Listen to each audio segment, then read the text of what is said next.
Hello everyone, जय हिंद। आप सभी को जितने भी हमारे IAS एस्पिरेंट्स हैं सभी का वेलकम है यहाँ पे। ओके,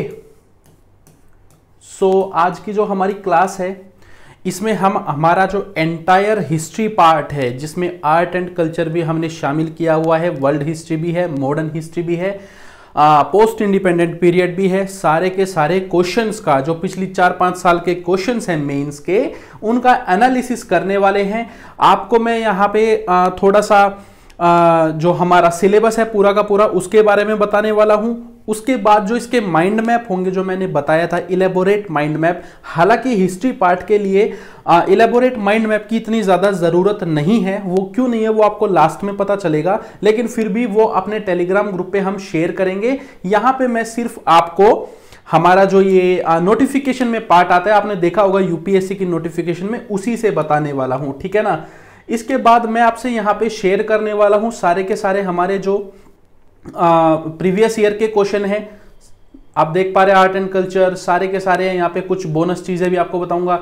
उसके बाद आपको मैं यहाँ पे जो कंप्लीट बुक्स हैं, पूरी की पूरी जो लिस्ट है हमारी बुक्स की और उनको कैसे कवर करना है, कब करना है, कब पढ़नी है, कौन सी किताबें, वो सारी चीजें आज मैं आपको डिटेल में कवर करने वाला हूं। आपकी जो कंफ्यूजन्स हैं वो मेरी तरफ से मैं पूरी की पूरी दूर करने की कोशिश करूंगा, ठीक है ना। तो सबसे पहले आप यहां पे समझिए कि ये हमारा मेंस का सिलेबस है। हमारे यहां पे यूपीएससी में हिस्ट्री की अगर हम बात करें तो टोटल हमारे 6 कॉन्सेप्ट है, ध्यान देना। पहला है एंशिएंट इंडिया, फिर है मिडिवल इंडिया, उसके बाद है हमारा मॉडर्न इंडिया, देन है हमारा पोस्ट इंडिपेंडेंस, एक हमारा पोर्शन आ जाता है आर्ट एंड कल्चर का और एक है वर्ल्ड हिस्ट्री। 6 हो गए। इनमें से जो शुरू के 2 पोर्शन है एंशिएंट और मिडिवल, उसका यहां पे कोई जिक्र नहीं है। यहां पे सिर्फ आपकी कल्चर, आर्ट एंड कल्चर पूरा का पूरा, मॉडर्न इंडिया और आपकी यहां पे पोस्ट इंडिपेंडेंट और वर्ल्ड हिस्ट्री, इनके बारे में ही बात होती है। इतना आपको पता होना चाहिए, ठीक है ना। अब यहां पे बात करते हैं सिलेबस की। Indian culture will cover the salient aspects of art forms, ठीक है ना। Salient aspects of art form क्या है, क्या क्या आर्ट होते हैं हमारे यहाँ पे, म्यूजिक हो गया, डांस हो गया, पेंटिंग्स हो गई, इन सब चीजों के बारे में आपको यहाँ पे पढ़ना है एज पर सिलेबस। लेकिन क्वेश्चन किस टाइप के आते हैं वो देखना जरूरी है। एक्चुअली में पता आपको वहां से चलेगा कि पढ़ना क्या है, क्या चीजें आ रही हैं, ठीक है ना। इसके बाद हो गया लिटरेचर। लिटरेचर में आपका एंशिएंट टाइम पे अगर आप जाओगे तो हमारा वैदिक लिटरेचर हो गया सबसे पुराना, ठीक है ना। उसके बाद आपके बुद्धिस्ट लिटरेचर है, जैना लिटरेचर है, फिर आपका मिडिवल पीरियड में अलग अलग टाइप के लिटरेचर्स हैं। तो लिटरेचर को के बारे में आपको यहाँ पे पता होना चाहिए। साउथ इंडियन हमारा जो संगम लिटरेचर है उसके बारे में आपको पता होना चाहिए। देन आता है आर्किटेक्चर। ये हमारा सबसे इंपॉर्टेंट पार्ट है, जो आर्किटेक्चर वाला पार्ट है। इसमें आपका इंडस वैली सिविलाइजेशन के कुछ फीचर्स हो गए, ठीक है ना। उसके बाद उसकी टाउन प्लानिंग वगैरह ये सब चीजें हो गई। फिर आपके यहाँ पे इसमें आ गया बुद्धिस्ट जो आपके स्तूपा वगैरह हैं उनका आर्किटेक्चर हो गया, ठीक है ना। उसके बाद की चीजों का मिडिवल पीरियड में जो आपका आर्किटेक्चर हुआ, जिसको हम मुगल आर्किटेक्चर भी बोल देते हैं, तो इन सब चीजों के बारे में आपको पता होना चाहिए। एज पर लिखा हुआ है कि ancient to modern times, ancient से लेके मॉडर्न टाइम्स तक, ठीक है ना। तो यहां पे कोई इतना ज्यादा डिटेल में आपको सिलेबस बताया तो गया नहीं है, ठीक है ना। सिर्फ बोल दिया गया art forms, literature, architecture, ancient से लेके मॉडर्न टाइम्स तक, ठीक है ना। तो इसको स्पेसिफाई नहीं किया गया है ढंग से। ओके, तो उसी को स्पेसिफाई करने के लिए टेलीग्राम पे आपको वो स्लाइड मिल जाएगी। हालांकि उसकी भी इतनी ज्यादा जरूरत नहीं है वो, क्योंकि जो क्वेश्चन आते हैं ना वो बिल्कुल अलग टाइप के आते हैं यहाँ पे आर्ट एंड कल्चर में, वो मैं आपको बताऊंगा, ठीक है। इसके बाद है modern Indian history from about the middle of the 18th century until the present, significant events, personalities, issues, ठीक है ना। मॉडर्न इंडियन हिस्ट्री हमारी शुरू होती है कब से, middle of the 18th century, मान के चलते हैं 1740, 50, 60 के आसपास में, ठीक है। और कब से कब तक, प्रेजेंट तक, ठीक है ना। अब इसमें क्या आएगा, सिग्निफिकेंट इवेंट्स, जो हमारे कुछ मुख्य इवेंट्स हुए हैं, जैसे कि अंग्रेजों का भारत में शासन कहां से शुरू हुआ, बैटल ऑफ प्लासी हो गई 1757 में, उसके बाद कई सारे ऐसे इवेंट्स हुए, टीपू सुल्तान का मरना हो गया। ओके, आपके अलग अलग जितने भी जो स्टेट्स थे इंडिया के, जो मराठा एम्पायर था, काफी सारे स्टेट्स को अंग्रेजों ने अपने धीरे धीरे करके अपने कब्जे में लिया। 1857 की क्रांति आई, उससे पहले भी काफी सारी क्रांति आई, ठीक है ना। देन उसके बाद के इवेंट्स हुए, कांग्रेस का बनना, ये सारी चीजें यहां पे शामिल है, ठीक है ना। सिग्निफिकेंट पर्सनैलिटीज, इसमें अगेन वही हमारे जो भी इंपॉर्टेंट पर्सनैलिटीज हुई, सारे जो भी हैं उनके बारे में, और इश्यूज क्या थे इस टाइम के, वो यहां पे हमें देखने हैं, ठीक है ना। वो मैं आपको अभी आगे और समझाऊंगा। फिर हमारा मॉडर्न इंडियन हिस्ट्री का ही पार्ट है द फ्रीडम स्ट्रगल। इसको सेपरेट इसीलिए रखा गया है क्योंकि फ्रीडम स्ट्रगल के ऊपर सबसे ज्यादा क्वेश्चन आते हैं, और ये मॉडर्न इंडियन हिस्ट्री से थोड़ा और ज्यादा इंपॉर्टेंट हो जाता है हमारे लिए, ठीक है ना। इट्स वेरियस स्टेजेस, तो इसकी अलग अलग जो स्टेजेस थी, जैसे गांधी जी से पहले का जो फेज था, गांधी जी का जो फेज था, गांधी जी के फेज में, गांधी जी के आने के बाद अलग अलग उसमें हमारे यहाँ पे स्टेजेस आई, तो वो सारी चीजें हमें यहाँ पे फ्रीडम स्ट्रगल में देखनी है, क्या कुछ डेवलपमेंट्स हुई। इंपोर्टेंट कंट्रीब्यूटर्स कौन थे, जैसे सुभाष चंद्र बोस हो गए, ठीक है, आपके नेहरू हो गए, महात्मा गांधी हो गए, वल्लभ भाई पटेल हो गए, और उसके अलावा काफी सारे हमारे लीडर हुए, ठीक है ना, वो हम मॉडर्न हिस्ट्री में पढ़ने वाले हैं सारे। तो इंपोर्टेंट कंट्रीब्यूटर्स के हमें उनके बारे में पता होना चाहिए, उनके ऊपर क्वेश्चन आते हैं, ठीक है ना, क्वेश्चन मैं आपको भी दिखाऊंगा। फिर उनके कॉन्ट्रीब्यूशंस के बारे में हमें पता होना चाहिए कि उन्होंने क्या कॉन्ट्रीब्यूट किया। अब इन कीवर्ड्स के ऊपर डायरेक्ट क्वेश्चन आते हैं, बिल्कुल डायरेक्ट, आप आगे देखेंगे, ठीक है। फिर है from different parts of the country. इसके बाद है, ये भी हमारा मॉडर्न इंडियन हिस्ट्री का ही पार्ट। अगर आप देखेंगे मॉडर्न इंडियन हिस्ट्री में यहां पे लिखा गया है middle of the 18th century से लेके प्रेजेंट तक, ठीक है ना। तो इसमें प्रेजेंट में ये आ गया पोस्ट इंडिपेंडेंस, ठीक है ना, कि देश के आजाद होने के बाद हमारा जो देश है उसको कैसे कंसोलिडेट किया गया, ठीक है। हमारा देश तो बेसिकली रजवाड़ों का था, ठीक है ना। यहाँ पे 500 से ज्यादा रियासतें थी, काफी सारी रियासतें थी, तो उनको दोबारा से जोड़ के देश को कैसे कंसोलिडेट किया गया, कैसे न्यू स्टेट्स बने, स्टेट्स किस आधार पे बने, लैंग्वेज के आधार पे बने, रीजन के आधार पे बने, ये सारी चीज हो गई। रीऑर्गेनाइजेशन हो गया पूरी कंट्री का, इसमें भी वही आ जाता है। फिर आपकी कैसे इंडिया ने इकोनॉमिकली डेवलप किया, कैसे हमारी जो डेमोक्रेटिक सरकार थी उसने किस तरीके से काम किया, क्या कुछ इंपॉर्टेंट हमारे यहाँ पे काल आए, जैसे नेहरू की इरा हो गई एक, ठीक है, शास्त्री इरा हो गई, इंदिरा गांधी की इरा हो गई, फिर कांग्रेस का एक सिस्टम था, उसके बाद आपकी यहाँ पे पॉलिटी में आपने देखा कि इनस्टेबिलिटी आ गई। तो इस टाइप की काफी सारी चीजें आपकी यहाँ पे इसके ऊपर क्वेश्चन पूछे जाते हैं। देन इसके बाद आती है history of the world, okay, will include events from the 18th century. तो यहाँ पे 18वीं सदी में, ठीक है ना, जो हमारे इंपॉर्टेंट इवेंट्स हुए हैं वर्ल्ड हिस्ट्री में, उनके ऊपर यहां पे क्वेश्चन आते हैं। जैसे कि इंडस्ट्रियल रेवोल्यूशन, तो जो कि इंग्लैंड में हुआ था, इसके ऊपर तो डायरेक्ट ही क्वेश्चन आया था अभी 1-2 साल पहले कि इंडस्ट्रियल रेवोल्यूशन इंग्लैंड में ही क्यों हुआ, रीजन बताइए उसके, ठीक है ना। World Wars, withdrawal of national boundaries हो गए आपकी, ठीक है ना। वर्ल्ड वॉर्स में आपकी 1-2 दोनों हो गई, उसमें क्या रीजंस थे, क्या कॉन्सिक्वेंसेज हुए, मुख्य पार्टियां कौन थी, कौन हारे कौन जीते, रीजन क्या था शुरुआत होने का, ठीक है ना। फिर उसके बाद आपकी जो नेशनल बाउंड्रीज हैं उनको कैसे रिड्रॉ किया गया, आपके जो अलग अलग देश हैं युद्ध में किसी ने जीता किसी ने हारा, उनको रिड्रॉ कैसे किया गया दोबारा से। कोलोनाइजेशन हो गया, सबसे ज्यादा इंपॉर्टेंट है, कोलोनाइजेशन के ऊपर लगातार क्वेश्चन आते हैं, खास करके जो ब्रिटिश है, पोर्तुगीज है और फ्रेंच है, इन्होंने वर्ल्ड के काफी बड़े हिस्से को खास करके एशिया को और अफ्रीका को कोलोनाइज किया, यहाँ पे इनको अपनी कॉलोनी बनाया, यहाँ से काफी ज्यादा इन्होंने लूट खसोट की। तो उसके ऊपर यहाँ पे क्वेश्चन आते हैं कि कोलोनाइजेशन कैसे हुआ, और फिर क्वेश्चन आते हैं डीकोलोनाइजेशन कैसे हुआ, कि अंग्रेजों को यहाँ से हटाया कैसे गया, या अफ्रीका में से हटाया कैसे गया, या एशिया की अदर कंट्रीज में से कैसे हटाया गया। तो वो क्वेश्चन मैं आपको दिखाऊंगा, ठीक है। देन इसके बाद है पॉलिटिकल फिलोसॉफीज लाइक कम्युनिज्म, ये कुछ नई पॉलिटिकल फिलोसॉफीज है जो इसी टाइम के दौरान आई है, कम्युनिज्म, कैपिटलिज्म, सोशलिज्म, ओके। तो इन सब चीजों के बारे में हमें यहां पे जानना है। अब ये हो गया मोटा मोटा हमारा सिलेबस। अब एक्चुअली में क्वेश्चन आते कैसे हैं, कहां से आते हैं, वो मैं आपको बताने वाला हूं। तो यहां से शुरू करते हैं, एक सेकेंड जी।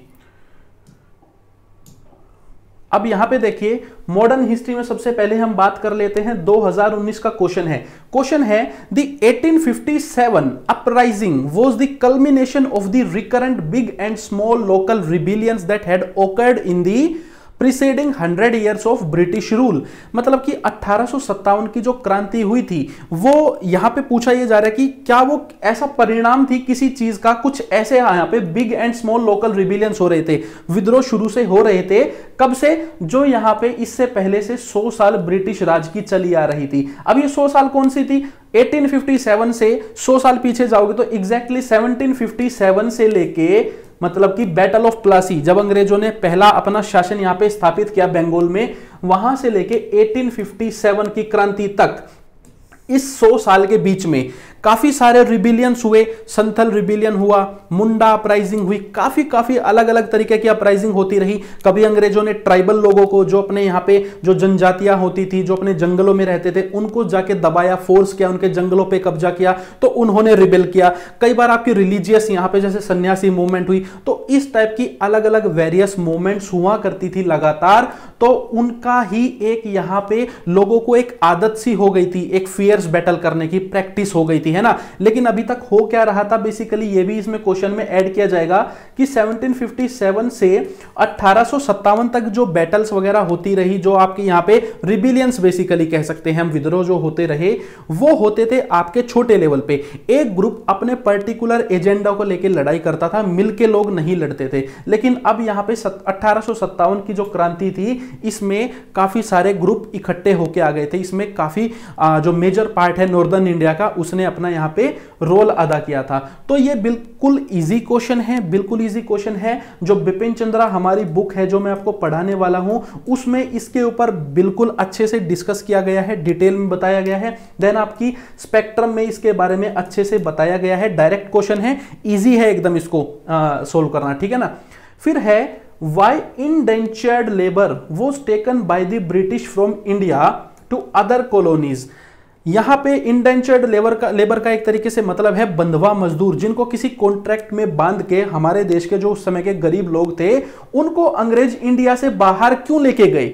इंडिया से बाहर अंग्रेजों ने और भी कई जगह पे, मॉरिशियस जैसे हो गया या कई और उन्होंने अपनी कॉलोनीज बसाई हुई थी, तो वहां पे इंडिया की लेबर को क्यों लेके गए, ये एक पार्ट हुआ क्वेश्चन का। दूसरा है have they been able to preserve their cultural identity over there. क्या ये लोग जिनको लेबर बना के लेके गए थे काम कराने के लिए, सिक्योरिटी गार्ड के रूप में रखने के लिए, दास बना के रखने के लिए, अलग अलग कामों के लिए, खासकर तो जो प्लांटेशंस होती थी, जो कमर्शियल फार्म होते थे, वहां पे खेतों में काम करवाने के लिए लेके गए थे, तो क्या ये लोग अब वहीं पे रहते हैं, तो क्या ये अपनी यहां पे जो कल्चरल आइडेंटिटी है इनकी इंडियन, इनका जो यहाँ पे म्यूजिक था, डांस था, खाना खाने का जो तरीका था, कपड़े पहनने के तरीके थे, क्या वो उसको प्रिजर्व कर पाए हैं। एकदम इजी क्वेश्चन है, दो पार्ट में है। पहला बताना है क्यों लेके गए, और दूसरा बताना है क्या ये यहाँ पे प्रिजर्व कर पाए। क्यों लेके गए ये तो हम यहाँ पे आसानी से पढ़ ही लेते हैं, हमारी बिपिन चंद्रा में, स्पेक्ट्रम में, कोई भी किताब पढ़ लीजिए, उसमें अच्छे से बताया गया है। लेकिन ये क्वेश्चन आया कहां से है, ये बड़ा यहाँ पे इंटरेस्टिंग आपके लिए होने वाला है, ठीक है। तो आप यहाँ पे एक सेकेंड जी, यहां पे अगर आप देखेंगे द हिंदू का एक आर्टिकल आया हुआ है, ये डेटेड है अक्टूबर 27, 2017, ठीक है ना। तो ये इसकी डेट है 2018 का आई थिंक क्वेश्चन है। तो यहाँ पे आर्टिकल का नाम है दी डायस्पोरा मैन। तो इस वाले आर्टिकल के अंदर पूरा का पूरा डिटेल में बताया गया है, अगर आप देख पा रहे हैं, इंडेंचर्ड लेबर के बारे में, मॉरिशस में जैसे लेके गए, ठीक है ना, और कैसे इन लोगों को वहां पे रखा गया, क्या इनके साथ कुछ किया गया, उसके बाद इनके बारे में डिटेल में इस पूरे के पूरे आर्टिकल में बताया गया है कि न्यू लाइफ्स न्यू नेम्स, वहां पे लोगों की जिंदगी कैसे नई हो गई, कल्चरल आइडेंटिटी कितना मेंटेन कर पाए, नए नाम आ गए लोगों के पास, ठीक है ना। फूड, कुछ अपने यहाँ की प्रैक्टिस लोगों ने चालू करी होगी, यहाँ का खाना खाने की आदत थी, वहां जाके बनाया होगा, कुछ वहां की जो आदतें थी उनको शामिल करके एक नया तरीके का फूड लाइफस्टाइल बना होगा, एक नया तरीके का कपड़ा पहनने का यहाँ पे स्टाइल बना होगा, थोड़ा बहुत भाषा में भी चेंज आया होगा, है ना। तो इस तरीके से पूरा का पूरा इस आर्टिकल के अंदर डिटेल में बताया हुआ है। तो ये सिर्फ मैं आपको इसलिए दिखा रहा हूं क्योंकि आप समझिए, ये समझने की चीज है कि द हिंदू में जो हमारे आर्टिकल्स आते हैं उसको हिस्ट्री के या आर्ट एंड कल्चर के किसी भी पोर्शन से अगर आपको कुछ भी मिलता है तो आपको उसको तुरंत यहां पे अच्छे से पढ़ना है और उसके बारे में नोट जरूर कर लेना है कि यहां पे किस बारे में है, क्योंकि इससे रिलेटेड क्वेश्चन आने के मैक्सिमम चांसेस हो जाएंगे। अभी यहां पे कोई ऐसे क्वेश्चन नहीं पूछते कि एग्जैक्टली क्या हुआ था मॉडर्न हिस्ट्री के टाइम पे, कि ये युद्ध क्यों हुआ, फलाना युद्ध क्या क्यों हुआ, अंग्रेजों के युद्ध के बारे में बताइए, मराठाओं के साथ जो दूसरी तीसरी बैटल हुई थी। कोई इस टाइप की चीजें यहाँ पे नहीं आती है। बेसिकली करंट अफेयर से रिलेटेड या तो क्वेश्चन आते हैं कि करंट से, जैसे यहाँ पे इसकी शायद आई थिंक 100 साल पूरी हुई है या 80 साल पूरी हुई थी इस समय पे इस वाले इवेंट की, तो उसके ऊपर क्वेश्चन आ गया। ठीक है, ओके। देन इसके बाद है फिर इसके बाद है यहाँ पे clarify how mid 18th century India was beset with the spectre of a fragmented polity. तो ये जो क्वेश्चन है ना, इसमें पूछा गया है कि मिड 18th सेंचुरी, इसका मतलब है 1750 के आसपास की बात हो रही है। ठीक है, India was beset with the spectre of a fragmented polity. Fragmented का मतलब होता है कि जैसे पॉलिटी टुकड़े टुकड़े हो गई हो, या फिर कोई एक फ्रेमवर्क पूरा का पूरा इंडिया के लिए ना हो, कोई ऐसा शासन ना हो जो पूरे इंडिया पे राज करता हो। तो मैंने आपको पढ़ाया था बिपिन चंद्रा का चैप्टर नंबर 1, आप में से काफी सारे लोगों ने मेरे से पढ़ा है चैप्टर नंबर 1 और चैप्टर नंबर 2। तो उनमें क्लियरली बताया गया है, बेसिकली यहां बात हो रही है कि जो डिब्री थी, जो यहां पे आपका मुगल साम्राज्य था, जो वो उसका पतन हो गया था, डूब गया था। एक पहले के पूरे इंडिया पे हमारा शासन चलता था मुगलों का, जैसे ही वो डूबा तो यहाँ पे फ्रेगमेंटेड पॉलिटी शुरू हो गई, मतलब कि छोटे छोटे रजवाड़े हो गए। पॉलिटिक्स जो थी वो यहाँ पे डाइवर्सिफाइड हो गई। ठीक है ना, तो यहाँ पे उस समय पे जो बहुत बुरी घटनाएं हो रही थी, स्पेक्टर का मतलब है ऐसी घटनाएं जो अप्रिय हो, वो जो घटनाएं हो रही थी उनके बारे में बात हो गई है, बात की जा रही है कि वो क्या है, क्लैरिफाई कीजिए इसको थोड़ा सा, यहाँ पे मीन्स डिस्कस करना है। तो इसका मतलब ये हुआ कि पहले मुगलों का शासन था, उसके बाद नए शासन आए। अब ये जो नए शासन आए ये कौन से थे, मान लीजिए अवध हो गया आपका, अवध के बाद आपका हो गया यहाँ पे हैदराबाद हो गया आपका, फिर इसके बाद हो गया बंगाल हो गया।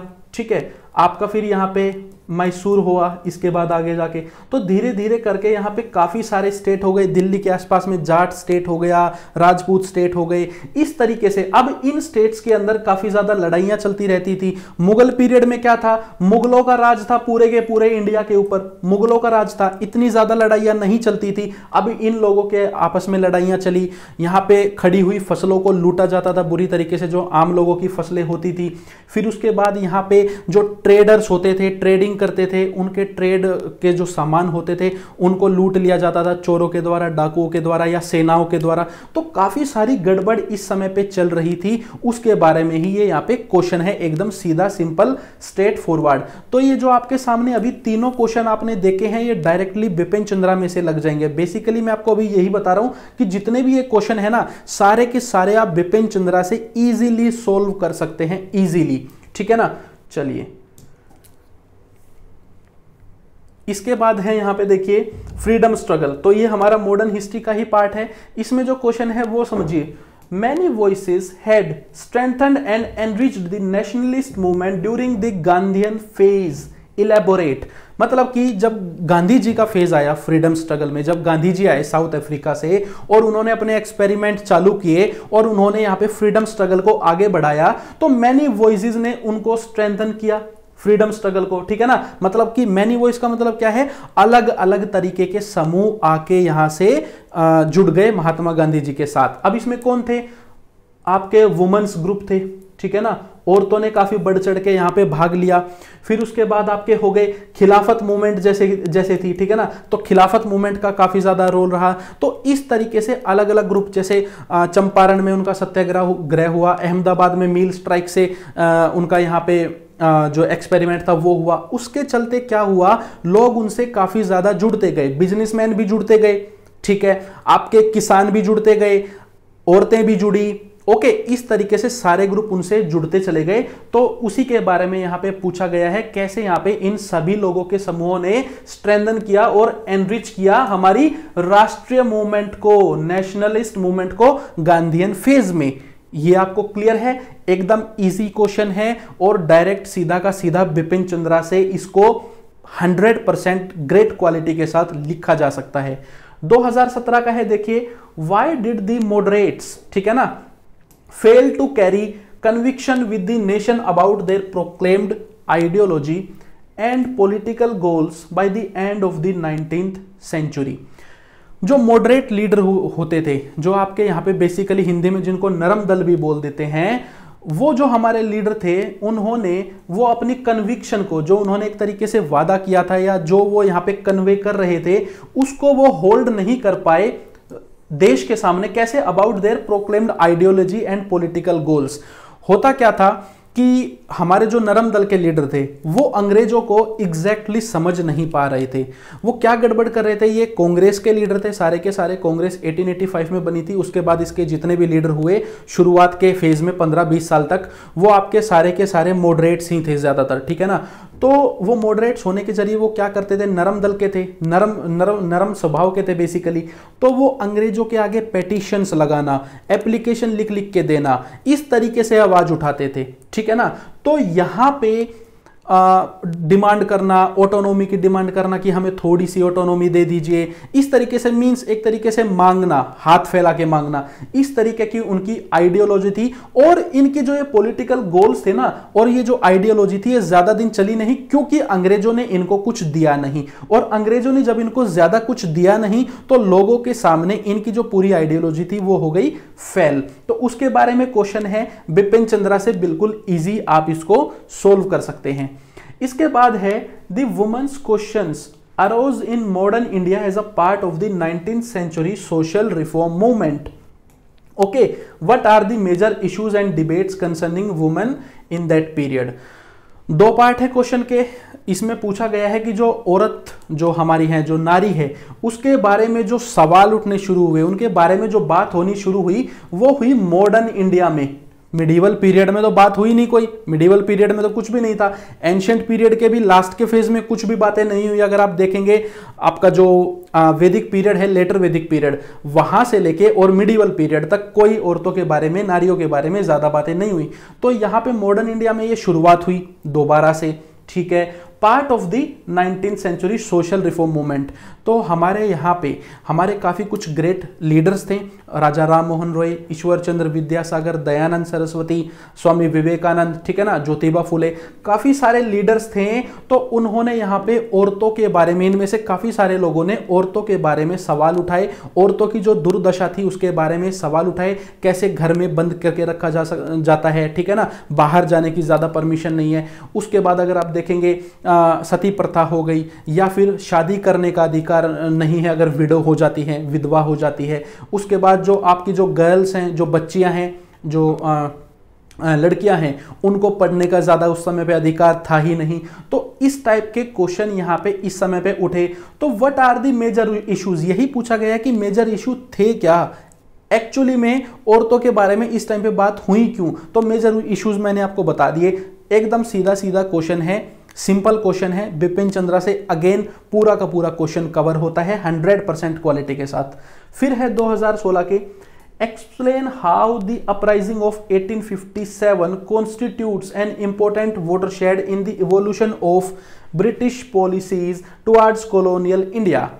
1857 की जो क्रांति हुई, ठीक है ना, उसके बाद अंग्रेजों ने जो अपनी पॉलिसी चेंज करी, उसी के बारे में पूछा गया है कि अंग्रेजों ने कॉलोनियल इंडिया जो कि उनकी एक कॉलोनी थी, उसको लेके अपनी पॉलिसीज चेंज क्यों की, कैसे की, और उन पॉलिसीज के पीछे 1857 की क्रांति ने वॉटरशेड का काम कैसे किया, मतलब कि उसके पीछे रहने का, उसकी बैकग्राउंड का काम कैसे किया, मतलब कि रीजन क्यों बनी 1857 की क्रांति। ओके, तो यहां पे हुआ क्या था, अंग्रेजों ने 1857 की क्रांति के बाद देख लिया था कि विद्रोह यहाँ पे दोबारा भी कभी भी हो सकता है। यूनिटी कंट्री में आती जा रही है, काफी समूह के लोग, चाहे वो अलग अलग धर्म के हों, जातियों के हों, और अलग अलग ऑक्यूपेशन से आते हो, किसान हो, सैनिक हो, व्यापारी हो, या फिर आपके जो आर्टिशन होते हैं, जो कलाकारी करते हैं, वो लोग हों, सभी के सभी लोग यहाँ पे साथ आ गए हैं। तो पहली पॉलिसी तो थी डिवाइड एंड रूल वाली, क्लियरली एकदम, ठीक है ना। उसके बाद एडमिनिस्ट्रेशन में बहुत ज्यादा बदलाव आए थे, आर्मी में बहुत ज्यादा बदलाव आए थे। जो इंडियन आर्मी थी उस समय पे, ब्रिटिश इंडियन आर्मी, उसमें काफी ज्यादा कंट्रोल करना शुरू कर दिया इंडियन ट्रूप्स को। ओके, पुलिस सिस्टम में काफी ज्यादा बदलाव हुए, प्रशासन में बदलाव हुए। तो इस टाइप के चीज यहां पे आपको डिस्कस करनी है। ये भी आपका बिपिन चंद्रा से क्वेश्चन एकदम इजीली लगता है। फिर है highlight the differences in the approach of Subhash Chandra Bose and Mahatma Gandhi in the struggle for freedom. Okay, Subhash Chandra Bose जो थे हमारे और महात्मा गांधी, है ना, दोनों ही एक चीज के लिए ही यहां पे काम कर रहे थे। क्या थी? फ्रीडम स्ट्रगल, फ्रीडम पाने के लिए, देश को आजाद कराने के लिए। लेकिन दोनों की अप्रोच बिल्कुल अलग थी, इसीलिए दोनों के रास्ते अलग हुए। इसीलिए जो सुभाष चंद्र बोस हैं वो यहाँ पे जर्मनी पहुंचते हैं, जर्मनी से जापान पहुंचते हैं, एंड ये सब सॉरी सिंगापुर, ठीक है ना। तो ये सारी चीजें, तो इनकी जो अप्रोच थी उनमें डिफरेंस क्या था उसके बारे में बात करनी है। सबसे पहला बेसिक डिफरेंस तो यही है कि जो महात्मा गांधी थे वो कह रहे थे यहाँ पे कि हमें बिल्कुल नॉन वायलेंट रहना है और हमें इसी तरीके से काम करना है, वही थोड़ी नरम पॉलिसी हो गई। सुभाष चंद्र बोस जो थे वो कह रहे थे कि अंग्रेज जो हैं वो लातों के भूत हैं, बातों से मानने नहीं वाले। तो यहीं से ये इनकी बेसिक आइडियोलॉजी थी और इसी की वजह से इनके डिफरेंसेस यहाँ पे शुरू हो गए थे। तो वो सारे जो आपके डिफरेंसेस है वो आपको यहाँ पे अच्छे से डिस्कस करने हैं, यहाँ पे बताने हैं, हाईलाइट करने हैं इनके बीच में, ठीक है ना। गोल एक था, याद रखना, गोल एक था, तरीके अलग अलग थे, बेसिक मतलब ये है इसका। तो ये भी आपका बिपिन चंद्रा से इजीली लगता है। सारे क्वेश्चन यूं के यूं बिल्कुल बिपिन चंद्रा में दिए हुए हैं अच्छे से। फिर है how different would have been the achievement of Indian independence without Mahatma Gandhi. Okay, इसमें तो आपने महात्मा गांधी के बारे में थोड़ा सा भी पढ़ा है। जब आप हिस्ट्री पढ़ेंगे तो आपको पता चल जाएगा कि महात्मा गांधी ने इंडियन इंडिपेंडेंस में क्या रोल निभाया। ओके, अब यहां पे जो क्वेश्चन है ये थोड़ा एनालिसिस टाइप का है कि अब आप सोचिए कि अगर महात्मा गांधी ना होते तो हमारी जो अचीवमेंट है इंडियन इंडिपेंडेंस वो कैसी होती, ठीक है ना। हमारा देश कैसे आजाद हुआ होता, पता नहीं पहले हो गया होता या बाद में हो गया होता, या किस तरीके से होता, बहुत ज्यादा वायलेंट तरीके से होता या बिल्कुल भी वायलेंट नहीं होता, अंग्रेज पहले जाते बाद में जाते। तो उन सब चीजों के बारे में आपको यहाँ पे अच्छे से डिस्कस करना है। एक बार निकाल के ऐसे भी देखना है इस चीज को कि जब महात्मा गांधी देश में आए थे तब उससे पहले जो फ्रीडम मूवमेंट थी वो किस दिशा में बढ़ रही थी, उससे हम आइडिया लगा सकते हैं कि आगे कुछ और क्या हो सकता था। जैसे कि जो महात्मा गांधी थे उन्होंने सबसे बड़ी जो उनकी अचीवमेंट थी वो थी देश के मासिस को अपने साथ जोड़ लिया, सभी वर्गों के लोगों को रोड पे उतार दिया। लोगों ने अपनी जातियां भुलाई यहाँ पे कि किस जाति के हो, किस वर्ग के हो, किस धर्म के हो, जेंडर, ओके, ऑक्यूपेशन, सभी लोग यहाँ पे उनके साथ इकट्ठे आए क्योंकि महात्मा गांधी ने पहले सभी के लिए आवाज उठाई, सभी को यहां पे लीड किया, नारा दिया और फिर महात्मा गांधी के साथ सभी मिलके चले। तो इस तरीके से आपको यहां पे इसके बारे में डिस्कस करके आना है। एनालिसिस टाइप का क्वेश्चन है, ठीक है ना। तो सारे ही बेसिकली एनालिसिस टाइप के हैं। अगर आप देख पा रहे हैं यहां पे भी आपको एनालाइज ही करना है, ऐसा तो है नहीं कि हिस्ट्री रटने से कुछ हो जाएगा, एनालाइज करना है। और ये आप एनालाइज कितना अच्छे से करोगे ये डिपेंड करता है कि आपने पढ़ाई कैसे करी है। अगर आपने पढ़ते हुए चीजों को एनालाइज किया है, इंटरकनेक्ट किया है कि सुभाष चंद्र बोस ने क्या किया, अच्छा इनकी ये आइडियोलॉजी थी, नेहरू जी की आइडियोलॉजी क्या थी, गांधी जी की आइडियोलॉजी क्या थी, अगर आपने इस तरीके से अच्छे से पढ़ा है तो आप एग्जाम में भी अपना वही वाला दिमाग यूज कर सकते हैं, ठीक है। इसके बाद है It would have been difficult for the Constituent Assembly to complete its historic task of drafting the Constitution for independent in India in just 3 years, but for the experience gained with the Government of India Act 1935 discuss। Question ये पूछा गया है कि हमारी जो संविधान सभा थी उसने अपना जो काम था वो करीब 3 साल में पूरा कर लिया, ठीक है। लेकिन अगर जो हमारा यहाँ पे एक second, government of India act 1935 है, ये ना आया होता करीब 12-13 साल पहले तो कितना ज्यादा मुश्किल हो जाता है, इसको डिस्कस कीजिए। तो यहां पे आपने ये देखना है कि गवर्नमेंट ऑफ इंडिया एक्ट से हमारे जो कॉन्स्टिट्यूएंट मेकर हैं, जो संविधान निर्माता है, उन्होंने क्या सीखा, क्या उनको हेल्प मिली। जैसे कि गवर्नमेंट ऑफ इंडिया एक्ट जो था उसने एक बेस का काम किया हमारे कॉन्स्टिट्यूशन के लिए। उसके अलावा भी काफ़ी चीज़ें सीखने को मिली थी कि उसी समय पे हमारे यहाँ पे डिमांड अच्छे से उठने लगी थी कि जो सोसाइटी है वो वेलफेयर सोसाइटी होगी, यूनिवर्सल एडल्ट फ्रेंचाइजी हमारे यहाँ पे होगी, सभी ग्रुप्स की डिमांड को यहाँ पे ध्यान में रखा जा रहा था। तो इस तरीके से क्या कुछ हमारे संविधान निर्माताओं ने सीखा था गवर्नमेंट ऑफ इंडिया एक्ट 1935 से, वो हमें यहाँ पे डिस्कस करके आना है, ठीक है ना। डिस्कस करना है, सिर्फ बताना है, जो हमें पता है वो इसके बारे में बताना है। डिस्कस का मतलब हो गया ये। तो ये भी इजी क्वेश्चन है। अगेन आपका बिपिन चंद्रा, स्पेक्ट्रम, दोनों ही किताबों से इजीली क्वेश्चन आपका लग जाएगा। तो जितने भी क्वेश्चन मैंने आपको दिखाए हैं सारे के सारे आपके बिपिन चंद्रा या स्पेक्ट्रम किताब से इजीली सोल्व हो जाते हैं, ठीक है। ओके, इसके बाद है यहाँ पे 2014 के क्वेश्चन है इसी पार्ट के कि the third battle of Panipat was fort in 1761। Okay, जो तीसरा पानीपत का युद्ध था 1761 में, ठीक है। Why were so many empire shaking battles fought at Panipat. तो इतनी सारी लड़ाइयां, तीन जो मुख्य युद्ध हुए हमारे इस समय के, वो पानीपत में ही क्यों हुए। First battle, second battle, third battle. First battle Babur और इब्राहिम लोदी के बीच में हुई, सबसे मुख्य बैटल थी। दूसरी हुई हेमू और अकबर के बीच में, इसने भी हिस्ट्री को हमेशा के लिए बदल के रख दिया काफी, ठीक है ना। फिर तीसरी हो गई आपकी यहाँ पे मराठाओं के बीच में और अहमद शाह अब्दाली के बीच में। ओके, तो आपको एनालाइज करना है थोड़ा सा कि ऐसा पानीपत में है क्या। तो अगर आप देखेंगे इंडिया में, ये मान लीजिए दिल्ली है, ये पानीपत है, ये आपका हिंदू कुश जो पर्वत श्रृंखला है, ये पाकिस्तान का एरिया है, ये ईरान का एरिया है, ये अफगानिस्तान का एरिया है, कुछ इस तरीके से हैं। तो जो इन्वेडर आते थे, आक्रमणकारी, पहली बात तो वो इधर से आते थे। तो इसका मतलब क्या हुआ, सीधी सी बात है, रूट था, ये आते ही यहीं से थे। ग्रैंड ट्रंक रोड पे ये पड़ता था पानीपत, अभी भी पड़ता है, ठीक है ना। तो ये रूट हो गया बेसिकली सीधा सीधा, एक रीजन। दूसरा रीजन क्या हो सकता है आपका यहाँ पे मौसम के हिसाब से। तीसरा हो सकता है कि आपका यहाँ पे एकदम प्लेन ग्राउंड है, तो यहाँ पे जो कैवेलरी होती है, जो आपके घुड़सवार होते हैं, जो तोबे वगैरह होती हैं, उन सभी चीज़ों को मूव किया जा सकता है। तो इस तरीके से काफ़ी सारे जो रीजंस हो सकते हैं पॉसिबल, उनको आपको एनालाइज करके यहाँ पे डिस्कस करके आना है, ठीक है ना, बता के आना है। ये भी इजी है। फिर है एग्जामिन, ये सोचने का क्वेश्चन है पूरा का पूरा। Examine critically the various facets of economic policies of the British in India from mid 18th century till independence, ठीक है ना।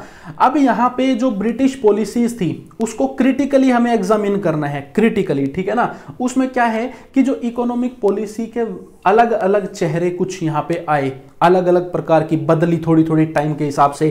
क्राउन रूल में थोड़ी अलग हो गई, ईस्ट इंडिया कंपनी के रूल में थोड़ी अलग थी, ठीक है ना। तो वो कैसे 1757 से लेके जब उन्होंने बंगाल को लूटना शुरू किया बैटल ऑफ प्लासी में, और उसके बाद 1947 जब देश हमारा आजाद हुआ, तब तक उन्होंने उनकी जो इकोनॉमिक पॉलिसीज थी उनको क्रिटिकली एग्जामिन कीजिए। क्या थी इकोनॉमिक पॉलिसीज बेसिकली। पहले तो क्या करते थे कि अपने वहां से सोना चांदी या किसी भी फॉर्म में पैसा या कुछ वैल्यूबल चीजें लेके आते थे ब्रिटेन से, इंग्लैंड से, और इंडिया में आके एक्सचेंज करके सामान लेके जाते थे और उस सामान को वहां पे महंगे दामों में बेचते थे, जैसे मसाला हो गया, कॉटन हो गया, ये सब हो गया। अब उन्होंने क्या किया कि बंगाल जब उनके हाथ में आया तो उन्होंने क्या किया, वहां का पैसा रोका वहीं, और यहां पे अपना जो बंगाल था उसको लूटा, वहीं से टैक्स दीवानी को यहाँ पे कलेक्ट किया, टैक्स को, उसी टैक्स के पैसे से सामान को खरीदा, मतलब कि एक तरीके से फ्री में खरीद लिया, बंगाल के पैसे से ही बंगाल का सामान खरीद लिया या थ्रू आउट इंडिया से सामान खरीद लिया और उसको ले जाके इन्होंने बेच दिया 100% प्रॉफिट, ठीक है ना, उसको ले जाके बेच दिया। फिर उसके बाद आप यहाँ पे देखेंगे कि कैसे हमारे जो किसान हैं उनको बर्बाद किया, कैसे जबरदस्ती खेती कराई गई, ओपियम वगैरह, इंडिगो, ये सब आपको इश्यूज पता है, आप पढ़ेंगे अच्छे से मॉडर्न हिस्ट्री में बिपिन चंद्रा में, ठीक है। फिर उसके बाद आपके जो हमारी जो आर्टिशन जो इंडस्ट्री थी, ट्रेडिशनली हम जो यहाँ पे कलाकारी के कुछ भी आइटम बनाते थे, या हमारी जो कपड़ों से रिलेटेड जो भी इंडस्ट्री थी, जो कॉटन का, सिल्क का, इन सब चीज़ों का जो निर्माण होता था, हाई क्वालिटी के कपड़े थे, यूरोप में काफ़ी ज़्यादा डिमांड थी हमारे कपड़ों की, उन सारी इंडस्ट्रीज़ को कैसे अंग्रेजों ने बर्बाद कर दिया। जब अंग्रेजों के यहाँ पे इंग्लैंड में इंडस्ट्रियल रेवोल्यूशन आया, वहाँ पे मशीनें आई, वो काफ़ी चीप क्वालिटी के यहाँ पे और चीप रेट के कपड़े बनाने लगे, कैसे इंडिया को ही उन्होंने यूज़ किया कि इंडिया से ही कच्चा सामान ले जाएंगे, उसको प्रोड्यूस करेंगे और सस्ते दाम में लेके जाएंगे, प्रोड्यूस करेंगे और फिर उसको जबरदस्ती इंडिया को ही मार्केट बना के बेचेंगे। तो ऐसे बहुत सारे रीजंस है, वेरियस रीजंस है जिनके ऊपर हम बात कर सकते हैं, ठीक है ना। तो ये आपको यहाँ पे अगेन बिपिन चंद्रा से बहुत प्यार से आपका ये क्वेश्चन लग रहा है। इसके बाद है in what ways did the naval mutiny prove to be the last nail in the coffin of British colonial aspirations in India. Naval mutiny हुई थी हमारे यहाँ पे, रीजन क्या थे उसके, जो नेवी थी, जो रॉयल नेवी थी, ब्रिटिश रॉयल नेवी बेसिकली, या इंडियन रॉयल नेवी उस समय पे कह लीजिए, उसने म्यूटिनी करी थी, उसने विद्रोह कर दिया था, ठीक है ना, अंग्रेजों के खिलाफ। वो क्यों किया था उसके बारे में थोड़ा आपको पता होना चाहिए यहाँ पे। और इस म्यूटिनी ने क्या ऐसा रोल अदा किया कि अंग्रेजों की जो इंडिया में एस्पिरेशंस थी इंडिया को लूटने की, उस एस्पिरेशन के ताबूत में आखिरी कील का काम किया, मतलब कि समेट दिया बिल्कुल अंग्रेजों को। तो वो क्या था, देखिए अंग्रेज यहाँ पे वर्ल्ड वॉर 2 के बाद पूरी तरीके से कमजोर हो चुके थे।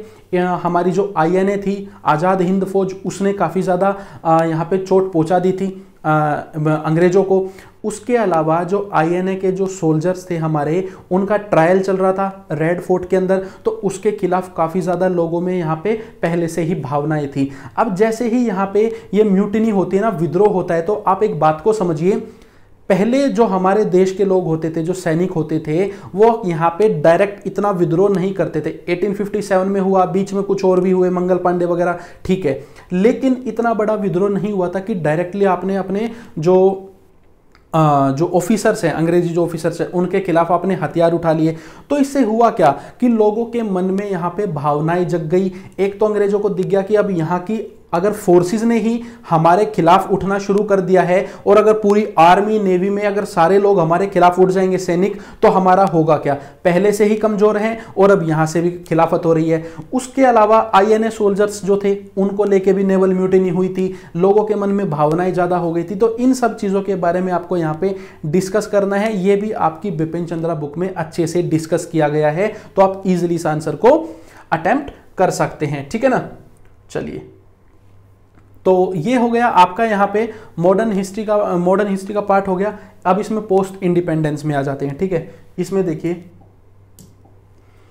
पोस्ट इंडिपेंडेंस में क्या है, देखिए 2019 का क्वेश्चन है, examine the linkages between the 19th century's Indian Renaissance and the emergence of national identity. की क्वेश्चन देखिए, पहली बात तो प्योरली पोस्ट इंडिपेंडेंट पीरियड का नहीं है कि आजाद होने के बाद क्या हुआ, लिंक निकालना है। ज्यादातर क्वेश्चन ऐसे ही मिलेंगे कि आपने अगर पोस्ट इंडिपेंडेंट पार्ट को बहुत ज्यादा भी नहीं पढ़ा है तो भी आपके काफी ज्यादा ये आप यहाँ पे क्वेश्चन को अटेम्प्ट कर सकते हैं। क्या है, examine the linkages between the 19th century's Indian renaissance.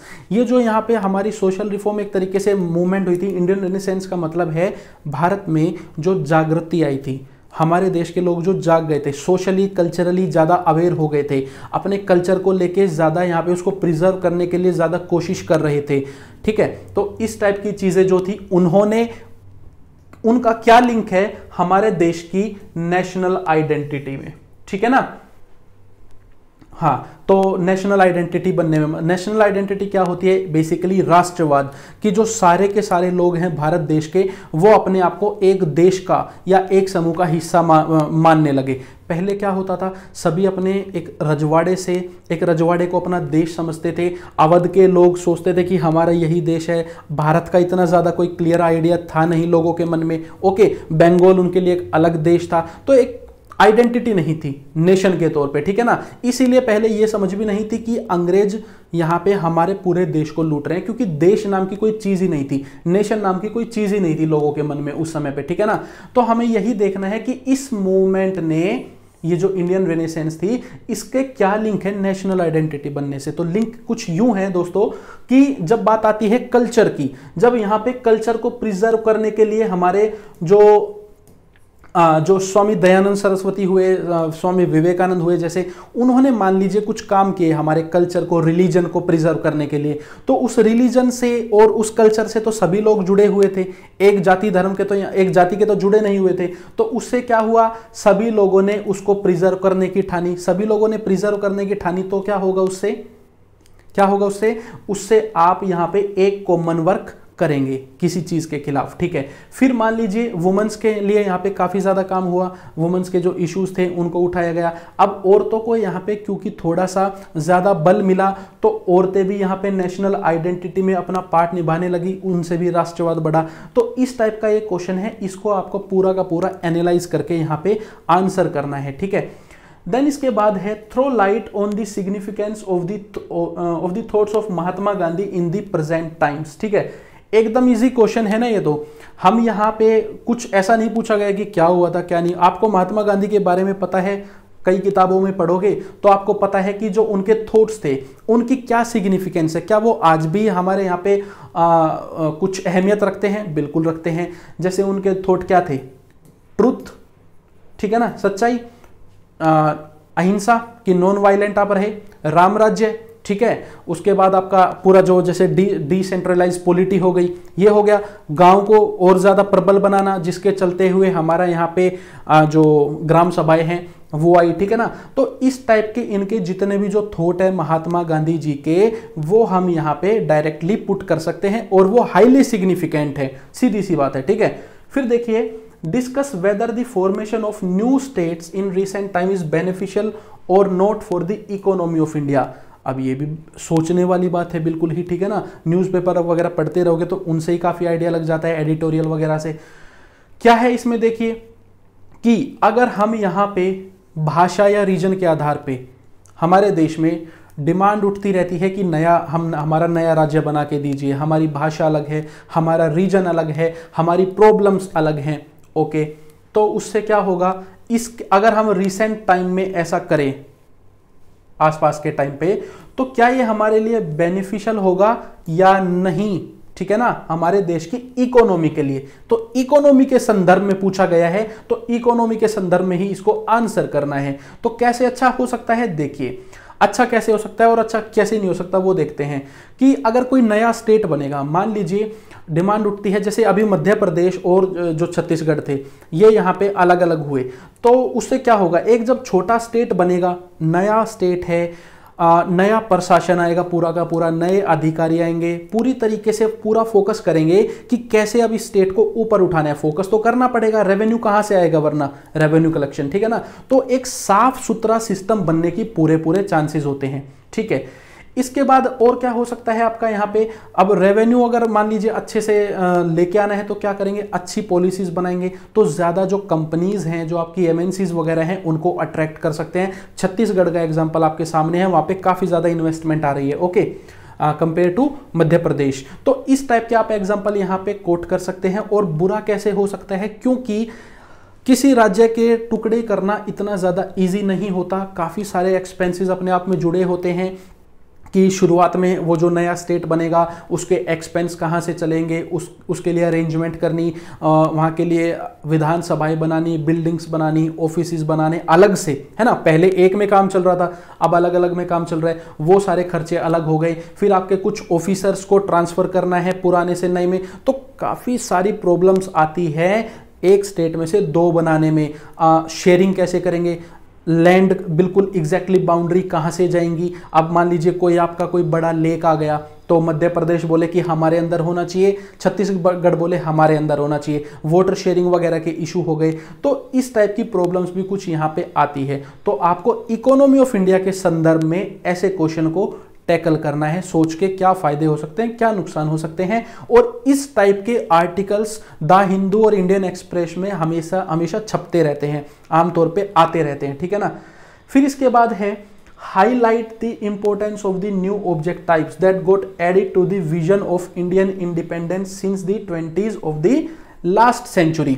Okay, पूछा गया है पिछली जो सदी थी उसके जो 20s का दशक था, मतलब कि आपका मान लीजिए 1915, 20, 25 इसके आसपास का जो हमारा जो ये पूरा समय था, ये 10-15 साल का, उसमें ऐसे कौन से ऑब्जेक्ट टाइप्स थे जो ऐड हो गए हमारे विजन में, भारत को आजाद कराने के विजन में।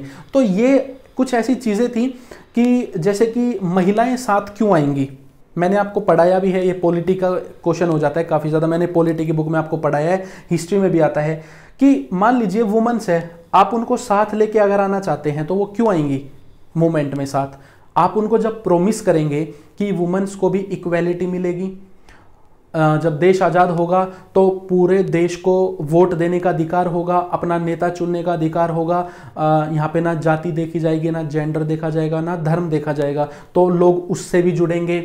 फिर आप बोलेंगे कि अगर कोई ऐसा वर्ग है जो जिसको दबाया गया है, कुचला गया है, अगर आप उनको प्रोमिस करेंगे कि आपको हम एक्स्ट्रा कुछ बेनिफिट देंगे ताकि आप इनिशियल लाइन पे आ जाएं, तो वो यहाँ पे आपसे जुड़ जाएंगे। तो कैसे करके कुछ नए विजन्स थे हमारे यहाँ पे, जो मैंने विजन डिस्कस किए, कुछ तो ये हैं, कुछ और भी हम यहाँ पे ऐड कर सकते हैं। तो उन्होंने हमारी जो विजन था नया इंडियन इंडिपेंडेंस का, उसमें कैसे ऐड ऑन किया वो हमें यहाँ पे डिस्कस करना है। एकदम इजी क्वेश्चन है और ये भी हमारा बिपिन चंद्रा से हो जाएगा। फिर है distinguish between religiousness, religiosity and communalism, giving one example of how the former has got transformed into the latter in independent India. ये मैं आपसे क्वेश्चन ये वाला बाद में डिस्कस करूंगा आने वाली स्लाइड्स में आगे, ठीक है। इसके बाद है फिर यहाँ पे जी आर्ट एंड कल्चर के बारे में बात कर लेते हैं। वो देखिए, highlight the Central Asian and Greco Bactrian elements in Gandhara art. बात हो रही है गांधार आर्ट के बारे में, आर्ट एंड कल्चर का क्वेश्चन है। गांधार आर्ट का मतलब क्या है वो समझ लीजिए पहले। मान लीजिए ये हमारा यहाँ पे देश है, थोड़ा सा अजीब, बिल्कुल अजीब सा बना है, पर आप समझ लीजिए थोड़ा सा। ये हमारा देश है, ये यहाँ पे मान लीजिए पाकिस्तान है, ये यहाँ पे अफगानिस्तान का एरिया है। तो होता था क्या पहले कि हमारा जो मौर्यन एम्पायर था वो चंद्रगुप्त के टाइम पे बिल्कुल यहाँ पे गांधार को अपने कब्जे में लिया हुआ था और गांधार के या फिर टच कर रहा था, ठीक है ना। तो वहाँ पे अब जो गांधार है उसके जस्ट ऊपर यहाँ पे सेंट्रल एशिया का रीजन है, आपके काफ़ी सारी कंट्रीज अभी इश्यूज भी चल रहे हैं वहाँ पे, आपने सुना होगा। फिर आपका यहाँ पे ग्रीको बैक्टीरियन भी एलिमेंट्स है, बैक्टीरिया रीजन भी यहीं पे है, और ग्रीक, उस समय पे ग्रीक साम्राज्य यहाँ पे चल रहा था बिल्कुल हमारे ही बगल में, जो आज का पाकिस्तान का और ईरान का एरिया है, स्पेशली ईरान वगैरह का, वहाँ पे ग्रीक एम्पायर चल रहा था, ठीक है ना। ग्रीक किंगडम चल रहे थे, काफी सारे बट गए थे अलेक्जेंडर वाले। तो उससे हुआ क्या कि ग्रीक लोग भी यहीं थे, ठीक है, सेंट्रल एशियन लोग भी थे और बैक्टीरिया रीजन के भी, ये गांधार था। तो इस गांधार एरिया में यहाँ के लोग भी आते थे, यहाँ के भी और यहाँ के भी। तो यहाँ पे एक नई तरीके की मूर्ति बनाने की जो शैली थी वो स्टार्ट हुई थी। बेसिकली जो गौतम बुद्ध की जो मूर्ति बनी थी उनके बारे में ज्यादा बात होती है, गांधार आर्ट के बारे में। तो ऐसे कुछ फीचर थे जो पहले सिर्फ हमारे यहाँ पे इंडिया में हुआ करते थे, वो हमारी पहचान थी। लेकिन उसमें ग्रीक एलिमेंट्स क्या ऐड हुए, कैसे हमारी मूर्तियां फाइन होती गई। पहले हमारी मूर्तियों में हाथ वगैरह क्लियरली इतना ज़्यादा बॉडी को एस्थेटिकली नहीं दिखाया जाता था, वो कैसे यहाँ पे उसको एकदम प्रॉपर तरीके से दिखाया जाने लगा।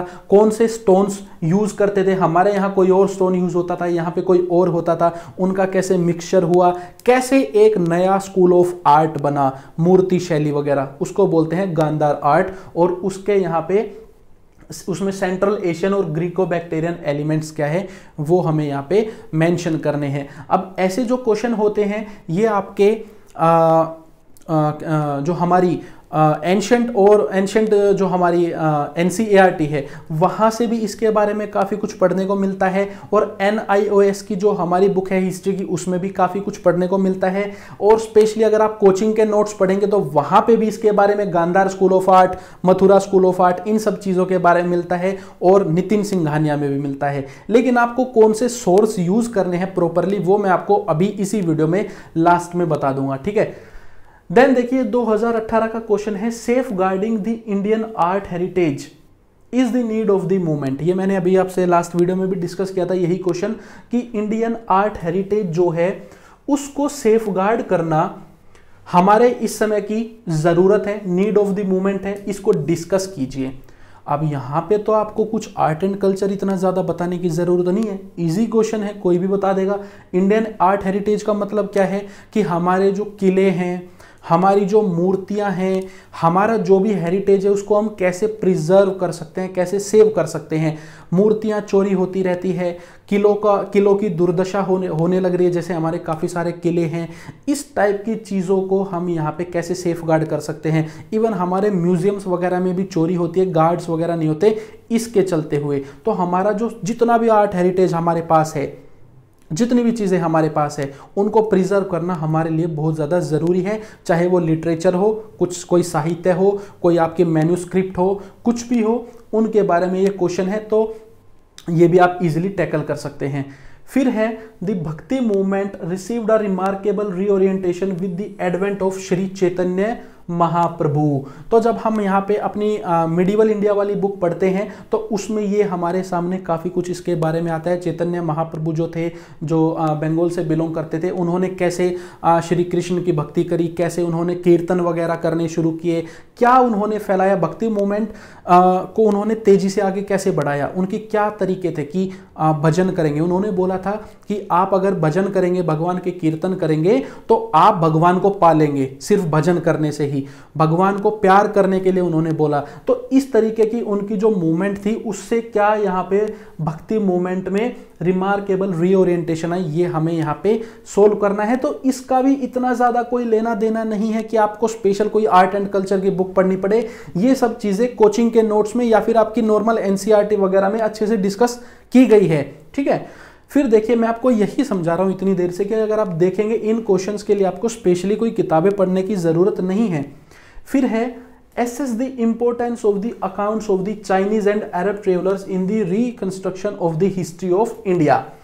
अब देखिए, जब हम अपनी एंशिएंट और मिडिवल बुक्स पढ़ते हैं तो उसमें जैसे चाइनीज ट्रेवलर हो गए, फाहिन हो गया, हुआनसांग हो गया, इधर यहाँ पे अरब ट्रेवलर्स में रजाक हो गया, अल बिरूनी हो गया, इन सब के बारे में इन्होंने इंडिया के बारे में क्या बोला, इंडिया की किस चीज़ के बारे में बोला, इंडिया के टेम्पल्स के बारे में, इंडिया के रिलीजन के बारे में, इंडिया के जो लोग हैं वो कैसे रहते हैं, इन सब चीज़ों के बारे में, कौन से राजा का राज चल रहा है, कौन सा राजा कैसा है, किसने किसको हरा दिया था हमारे सामने, ये ट्रेवलर्स ऐसे अपने अकाउंट लिखा करते थे, ये हमने पढ़ते आए हैं। तो सिर्फ हमें डिस्कस करना है कि इनके जो अकाउंट्स हैं उनसे हम अपनी हिस्ट्री को कितना ज़्यादा रिविजिट कर सकते हैं। देखिए, मान लीजिए एक प्रॉपर पीरियड की बात हो रही है कि गुप्त पीरियड और पोस्ट गुप्त पीरियड, जिसमें फाहिन, हुआनसांग ये सब आए, ठीक है ना, उसकी बात हो रही है। हमारे पास उसके कुछ यहाँ पे दस्तावेज हैं, कुछ हमारे पास कोई पत्थर पे कुछ लिखा हुआ होगा, कोई सिक्के होंगे,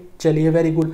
अब इन चीज़ों को, अब हो सकता है किसी राजा ने अपने कवियों से कुछ भी लिखवा लिया हो कि मैंने उसको हराया, ये लिख दो, उसको हराया, ऐसी चीज़ें भी होती हैं। तो हम उनको रीचेक कैसे कर सकते हैं या काउंटर चेक कैसे कर सकते हैं, सॉरी, तो वो कैसे कर सकते हैं, आप इन चाइनीज ट्रेवलर के जो अकाउंट है, इन्होंने जो बोला उस समय के इंडिया के बारे में देख के, उसको यहाँ पे आप मैच करके देख सकते हैं, या फिर मैच नहीं भी करना है तो कम से कम इसमें आप इसको ऐड कर सकते हैं, तो आपको और ज़्यादा इंफॉर्मेशन मिलेगी ना। क्योंकि उस समय पे हमारे यहाँ पे लिखने का इतना ज़्यादा कल्चर, बहुत ज़्यादा कल्चर नहीं था, सिक्के वगैरह भी बनते थे, मूर्तियाँ वगैरह भी बनती थी, लेकिन इतना ज़्यादा नहीं था जितने अच्छे से यहाँ पे जो चाइनीज़ ट्रेवलर थे और अरब ट्रेवलर थे उन्होंने लिखा था, ठीक है ना। तो ये भी अपना नॉर्मल किताबों में पूरी तरीके से अवेलेबल है, कोई स्पेशल किताब पढ़ने की ज़रूरत ही नहीं है। इवन अगर आप स्पेशल किताब पढ़ोगे ना तो उनमें इतनी ज़्यादा जानकारी आपको मिलेगी भी नहीं। फिर 2017 का क्वेश्चन है, how do you justify the view that the level of excellence of the Gupta numismatic art is not at all noticeable in later times। यहाँ पे पूछा गया है कि जो गुप्त पीरियड था, गुप्त साम्राज्य के जो सिक्के हुआ करते थे, उन सिक्कों पे जो फाइन क्वालिटी का आर्ट होता था, उसके जो सोने की क्वालिटी होती थी, उस पे जो इनकी जो राजाओं की, जैसे समुद्रगुप्त हो गया, कोई भी हो गया, उनकी कलाकृतियां वगैरह बनी रहती थी, वो बाद के समय में नहीं दिखी। गुप्त पीरियड में जो सिक्के हुए ना जिस क्वालिटी के, वो बाद में नहीं दिखे। तो उसी पे क्वेश्चन पूछा गया है कि इस बात को जस्टिफाई कीजिए, इस व्यू को। तो ये आपको जस्टिफाई करना है यहाँ पे। तो इसके बारे में भी आपको यहाँ पे कोइंस के, अगर आप किसी नोट से थोड़ी बहुत स्टडी करेंगे उससे पता चल जाएगा। खासकर एंशिएंट आपकी हिस्ट्री की जो किताब है उसमें से भी इसके बारे में आपको काफ़ी कुछ पता चल जाएगा। जैसे कि जो इकोनॉमी थी वो काफ़ी डिक्लाइन भी कर गई थी उस समय पे। उस रीज़न की वजह से जो सिक्कों की क्वालिटी थी वो बेकार हो गई। फिर यहाँ पे कॉपर के, सिल्वर के सिक्के ज़्यादा चलने लगे, टिन के सिक्के भी उसके बाद में यहाँ पे आ गए। तो इस टाइप की चीज़ें हैं, ये भी आप इजीली टैकल कर सकते हैं इस टाइप के क्वेश्चन। फिर है Krishna Devaraya the king of Vijayanagar was not only an accomplished scholar himself but was also a great patron of learning and literature. जो कृष्ण देव राय थे, ठीक है, इंपॉर्टेंट किंग थे, मोस्ट इंपॉर्टेंट विजयनगर एम्पायर के, ठीक है। ये इनके बारे में बोला गया कि वो सिर्फ खुद में एक अकम्पलिश स्कॉलर नहीं थे, विद्वान नहीं थे, बल्कि वो यहाँ पे संरक्षण भी करते थे, मतलब कि पैसा देना, संरक्षित करना यहाँ पे लर्निंग और लिटरेचर को, मतलब कि कवियों को, लिखने वालों को और उनकी जो संरचनाएं होती थी उनको। ये वाला क्वेश्चन NIOS की किताब का जो विजयनगर एम्पायर वाला पार्ट है उसमें यूं का यूं दिया हुआ है, बिल्कुल यूं का यूं दिया हुआ है, ठीक है ना। NIOS की जो किताब है वो मैं आपको अभी बताऊंगा, इजी है उनको पढ़ना, वो भी मैं आपको बता दूंगा कैसे आप डाउनलोड करेंगे, कैसे क्या करेंगे, ठीक है ना। तो ये हो गया। फिर है 2015 का, the ancient civilization in Indian subcontinent differed from those of Egypt, Mesopotamia and Greece in that its culture and traditions have been preserved without a breakdown to the present day. Comment. Okay, चलिए, तो यहाँ पे बोला गया है कि ancient civilisation जो Indian subcontinent में हुई, इंडस वैली हो गई, उसके बाद आपका यहाँ पे वैदिक सिविलाइजेशन कह लीजिए, महाजनपद का पीरियड कह लीजिए, ये सब चीज़ें जो हमारे एंशिएंट सिविलाइजेशंस थी वो अलग थी। कौन सी? इजिप्ट की सभ्यता से, मेसोपोटामिया की सभ्यता से, ठीक है ना, और ग्रीस की सभ्यता से। दैट इट्स कल्चर, की जो हमारा कल्चर और ट्रेडिशन है वो अभी भी प्रिजर्व्ड है, बिना टूटे हुए, आज भी हम उसको निभाते हैं। तो क्या निभाते हैं बताइए? अगर आप देखेंगे इंडस वैली सिविलाइजेशन में तो पशुपति की सील आपने देखी होंगी, उन्हीं पशुपति भगवान ने, या वो जो मूर्ति हैं, उन्होंने ही बाद में शिव भगवान की शेप ले ली। ओके, और शिव भगवान अभी हमारे यहाँ पे अभिन्न अंग हो गए हमारे रिलीजन में। चलिए ठीक है, आप इसी तरीके से वैदिक रिलीजन में आप देखेंगे हवन वगैरह होते थे, यज्ञ वगैरह होते थे, वो आज भी होते हैं। वो मंत्र जो उस समय पे उच्चारण होते थे उनका उच्चारण लगातार होता रहा। मिडिवल पीरियड में इन्वेडर भी आए, सब कुछ हुआ, सारे आक्रमणकारी उससे पहले भी आए, ग्रीक वाले भी आए, काफ़ी सारे आए, ठीक है ना, लेकिन ये चलता रहा लगातार। हमारा जो कल्चर है वो ब्रेक नहीं हुआ। आपका वैदिक जो कल्चर है, इंडस वैली से जो कुछ चीज़ें हैं वो लगातार हम यहाँ पे आज भी प्रैक्टिस करते हैं। यज्ञ हम अपने घर में कराते हैं, मंत्र हम अपने घर में उच्चारण करते हैं। इस टाइप की चीज़ों के बारे में ये क्वेश्चन यहाँ पे पूछा गया है। आई थिंक इजी क्वेश्चन है। इजिप्ट, मेसोपोटामिया, ग्रीस में ये सब नहीं हुआ, इसीलिए वो सभ्यताएं नहीं है। फिर है मिसोलिथिक रॉक कट आर्किटेक्चर, ठीक है ना, of India not only reflects the cultural life of the times but also a fine aesthetic sense comparable to modern painting. Critically evaluate this comment. ठीक है ना, यहाँ पे बोला गया है कि जो मिसोलिथिक टाइम की जो गुफाएं हैं, इंडस वैली सिविलाइजेशन से पीछे जाएंगे तो नियोलिथिक, और उससे पीछे जाएंगे तो मिसोलिथिक, ठीक है ना, तो करीब करीब आज से 10,000 साल पहले की बात हो रही है। तो उसकी जो यहाँ पे खासियत है कि जो उस आर्किटेक्चर है of India not only reflect the cultural life of the times, उस समय के सिर्फ कल्चर के बारे में नहीं बताता है बल्कि एस्थेटिक सेंस भी देता है। अगर कंपेयर करें आज की पेंटिंग से, एस्थेटिक सेंस क्या है यहाँ पे, इसका मतलब कि ज्यादा सुंदर है, ज्यादा सौंदर्य वो यहाँ पे दिखाती है। तो इसका एक सीधा सीधा क्रिटिकली इवेलुएट अगर आप इसको करेंगे तो वो ये है कि उस समय की जो पेंटिंग हुआ, अभी हम पेंटिंग बनाते हैं जो हम सोचते हैं उसके ऊपर, जो हमारे मन में आता है, ठीक है ना, ज्यादातर उसके ऊपर पेंटिंग बनती है कुछ भी। उस समय की जो पेंटिंग्स होती थी ना वो कैसी थी, उस समय की लाइफ को दर्शाती थी। आपने देखी होंगी मिसोलिथिक टाइम की जो आपकी पेंटिंग्स हैं, कैसी थी वो उस समय पे, कि कैसे आप यहाँ पे जानवर का शिकार कर रहे हैं वो दिखाया गया है। कैसे जब बच्चा पैदा होता है तो उसको कैसे सेलिब्रेट किया गया है वो दिखाते हैं। कोई मरता है तो उसको कैसे क्या करते हैं वो दिखाया गया है उन पेंटिंग्स के अंदर। उस समय की लाइफ दिखाई गई है, जो रियल चीज़ें थी ना वो ज़्यादा दिखाई गई है। तो इस टाइप से आप इस क्वेश्चन को यहाँ पे टैकल कर सकते हैं। ईजी क्वेश्चन है ये भी।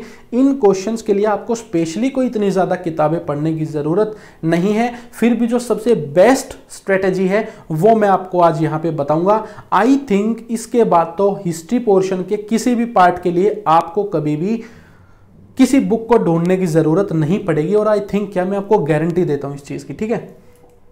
ओके, इसके बाद है यहां पे एक बोनस नॉलेज है आपके लिए।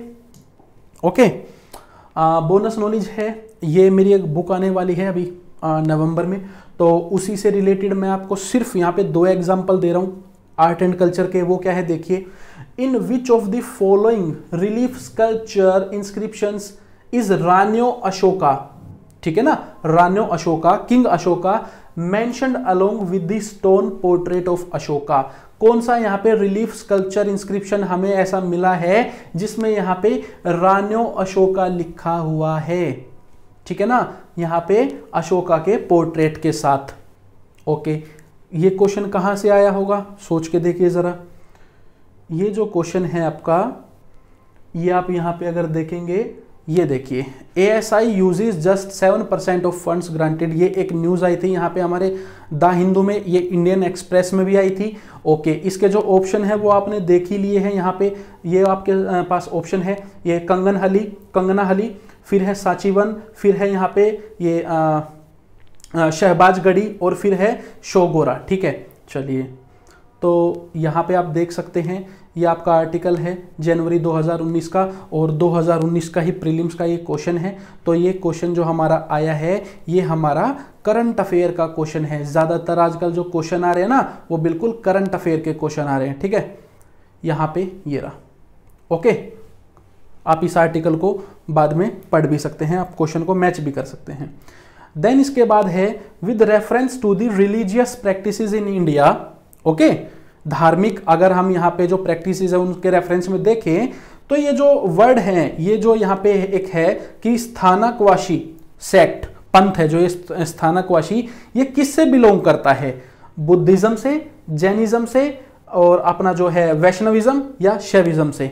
ओके, 2018 का क्वेश्चन है, और ये जो वर्ड है ये कंटिन्यूसली इंडियन एक्सप्रेस और द हिंदू दोनों में ही न्यूज में रहा था। ये वाला वर्ड हमारा बार बार बात हुई थी, काफ़ी सारे आर्टिकल आए थे इसके ऊपर भी, कि जो आपके स्थानकवासी जैन हैं, जो श्वेतांबर सेक्ट से भी बिलोंग करते हैं जैनिज्म के अंदर, वो यहाँ पे कुछ एक्टिविटीज़ कर रहे हैं प्रिजर्व करने के लिए जैनिज्म को, ये वो काफ़ी सारी चीज़ें आई थी।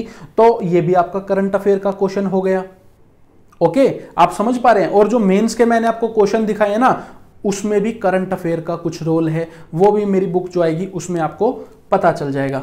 ओके, चलिए, देन इसके बाद है ये आपके लिए एक जस्ट बोनस नॉलेज थी यहाँ पे। अगर आप सोचते हैं कि आर्ट एंड कल्चर के क्वेश्चन किताबों से पढ़ के लग जाएंगे, तो ऐसा नहीं है। सबसे ज़्यादा जो क्वेश्चन है ना, इवन 10 में से 8 जो प्रीलिम्स के क्वेश्चन है वो मैं आपको करंट अफेयर से दिखा दूंगा, ठीक है ना। ओके, चलिए, इसके बाद है 2019 का यहाँ पे क्वेश्चन है, वर्ल्ड हिस्ट्री का पोर्शन ये शुरू हो गया है। Explain how the foundation of the modern world was led by the American and French revolutions. बात हो रही है मॉडर्न वर्ल्ड की, ठीक है ना, और इसकी जो फाउंडेशन है वो कैसे अमेरिकन और फ्रेंच रेवोल्यूशन से आई है, एक्सप्लेन कीजिए। मॉडर्न वर्ल्ड और मिडिवल वर्ल्ड में अगर आप जाएंगे तो क्या अंतर है। मॉडर्न वर्ल्ड में ज़्यादातर कंट्रियाँ डेमोक्रेटिक होती जा रही हैं, इलेक्शन होते जा रहे हैं, राजाओं के राज जा चुके हैं, कॉलोनियल पीरियड पूरी तरीके से जा चुका है, जो गुलाम कॉलोनियाँ बनाई गई थी, इसी को मॉडर्न वर्ल्ड बोलते हैं, ठीक है ना। अलग तरीके से हमारी पॉलिटी आज के टाइम पे चल रही है। उसकी फाउंडेशन अमेरिकन और फ्रेंच रेवोल्यूशन में कैसे है। अमेरिकन रेवोल्यूशन क्या था, वॉर ऑफ इंडिपेंडेंस थी एक तरीके से, ठीक है ना। अंग्रेजों को मार भगाया, पहली इंस्पिरेशन मिलती है पूरे वर्ल्ड को कि अमेरिका ने अपने आप को अंग्रेजों से आज़ाद करा लिया, इक्वेलिटी के लिए काम हुआ। फ्रेंच रेवोल्यूशन में देखेंगे लिबर्टी के लिए सबसे ज़्यादा काम हुआ। इवन जो टीपू सुल्तान थे हमारे यहाँ पे मैसूर के, वो उस जो फ्रेंच का जो फ्रांस का जो ये रेवोल्यूशन था, फ्रेंच रेवोल्यूशन, लिबर्टी से रिलेटेड, उससे काफ़ी ज़्यादा प्रभावित थे। फिर आपकी वोटिंग का अधिकार हो गया महिलाओं को। इस टाइप की चीज़ें जो थी, ये जो इनके जितने भी हमारे एस्पेक्ट्स हैं अमेरिकन और फ्रेंच रेवोल्यूशन के, जो कि आप वर्ल्ड हिस्ट्री के किसी भी नोट में पढ़ने को आपको मिल जाएगा, ओके, किसी भी कॉमन बुक में पढ़ने को मिल जाएगा। तो उसको सिर्फ थोड़ा सा एनालाइज करके बताना है कि वहां से आज के मॉडर्न वर्ल्ड ने क्या सीखा है। इजी क्वेश्चन है। 2016 का क्वेश्चन है, the anti colonial struggles in West Africa were led by the new elite of Western educated Africans examine। Africa पे यहाँ पे मान लीजिए सबसे ज़्यादा पोर्शन पे वही अगेन ब्रिटिश लोगों का राज था, ठीक है। कॉलोनी बनाया हुआ था पूरे अफ्रीका को, एशिया को भी, एशिया के काफ़ी पार्ट को, अफ्रीका को और भी ज़्यादा, ओके।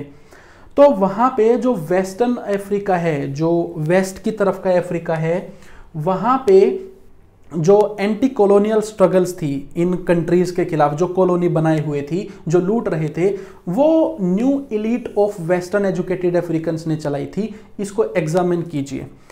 बात हो रही है वेस्टर्न एजुकेटेड अफ्रीकन। अगर आप इंडिया में देखेंगे, हमारे देश के जो काफ़ी ज़्यादा लीडर थे, इवन महात्मा गांधी, सुभाष चंद्र बोस, और उससे पहले आप पीछे तक चले जाइए, दादा भाई नौरोजी हो गए, उससे भी पीछे चले जाइए आप, यहाँ पे आपके राजा राम मोहन रॉय हो गए, ये सब हो गए। जितने भी हमारे जो हमारे फ्रीडम स्ट्रगल में पार्ट लेने वाले लोग थे, या उससे पहले जो सोशल रिफॉर्मर थे, उनमें से काफ़ी, हर एक तो नहीं लेकिन काफ़ी ज़्यादा लोग वेस्टर्न एजुकेशन उन्होंने ली थी। वेस्टर्न एजुकेशन में क्या था, रीज़न करने की, सोचने की क्षमता थोड़ी सी ज़्यादा उसके ऊपर ध्यान दिया गया था कि आप सोचिए, रीजनिंग कीजिए चीज़ों के ऊपर, ठीक है ना, रेशनल होके सोचिए, तर्क संगत होके सोचिए। फिर यहाँ पे आइडिया ऑफ इक्वेलिटी वगैरह के बारे में काफ़ी ज़्यादा वेस्टर्न एजुकेशन में बात हुई थी, साइंसेस के बारे में बात हुई थी। तो जैसे इंडिया में हो रहा था, सिमिलरली वही आपका यहाँ पे कुछ ऐसे लोग थे जो अफ्रीका के थे, जो एजुकेट हुए थे इसी वेस्टर्न एजुकेशन से, तो उनके बारे में हमें बात करनी है। और ये टॉपिक आप कहाँ पे पढ़ेंगे, सिलेबस वाले स्लाइड में मैंने आपको दिखाया था कि डीकोलोनाइजेशन दिखाया था ना, कोलोनाइजेशन और डीकोलोनाइजेशन। कोलोनाइजेशन किस चीज का, एशिया और अफ्रीका का। डीकोलोनाइजेशन किसका, एशिया और अफ्रीका का। तो उसी में जब अफ्रीका वाला आप पार्ट पढ़ेंगे ना, तो उसमें कुछ लीडर्स आपको यहाँ पे नसर वगैरह काफ़ी सारे ऐसे लीडर्स होंगे जिनके बारे में आपको पता चलेगा, जिन्होंने यहाँ पे वेस्टर्न अफ्रीकन कंट्रीज के में अपनी स्ट्रगल को चलाया था। तो ये भी ईजी क्वेश्चन है एकदम। फिर देखिए इसके बाद है 2015।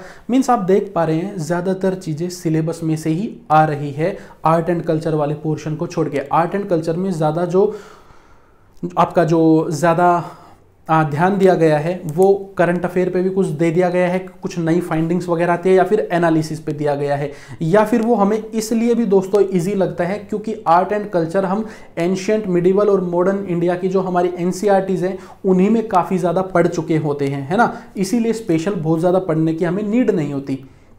फिर देखिए, why did the industrial revolution first occur in England?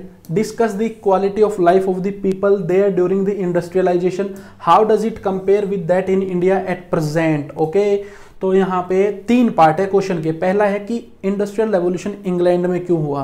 तो भाई इंडस्ट्रियल रेवोल्यूशन इंग्लैंड में इसलिए हुआ क्योंकि वहाँ पे पहले एग्रीकल्चरल रेवोल्यूशन आ गया था, पैसे आ गए थे, सरप्लस में चीज़ें चल रही थी, वहाँ के जो मर्चेंट्स वगैरह थे वो काफ़ी अच्छे काम कर रहे थे, जो वहाँ की सरकार थी वो स्टेबल थी, वहाँ के लोग थोड़े से साइंस को लेकर ज़्यादा प्रिय थे, ज़्यादा साइंटिफिक हो रहे थे।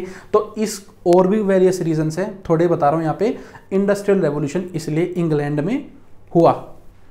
उसके बाद और फिर काफ़ी ज़्यादा कंट्रीज़ को लूटा भी जा रहा था और वो सब पैसा आ रहा था, तो वो इंडस्ट्रियलाइजेशन बढ़ता ही गया, बढ़ता ही गया, बढ़ता ही गया।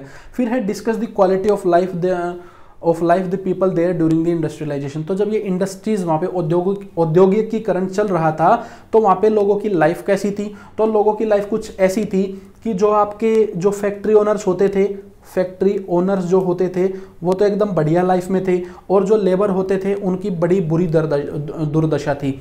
छोटे छोटे कमरों में, बिना सफाई के कमरों में, जहाँ बीमारी फैलती थी, उस टाइप के कमरों में वहाँ पे रहते थे। इंटेलिजेंट क्वेश्चन है, स्मार्ट क्वेश्चन है, ध्यान देना एक बार इसके ऊपर।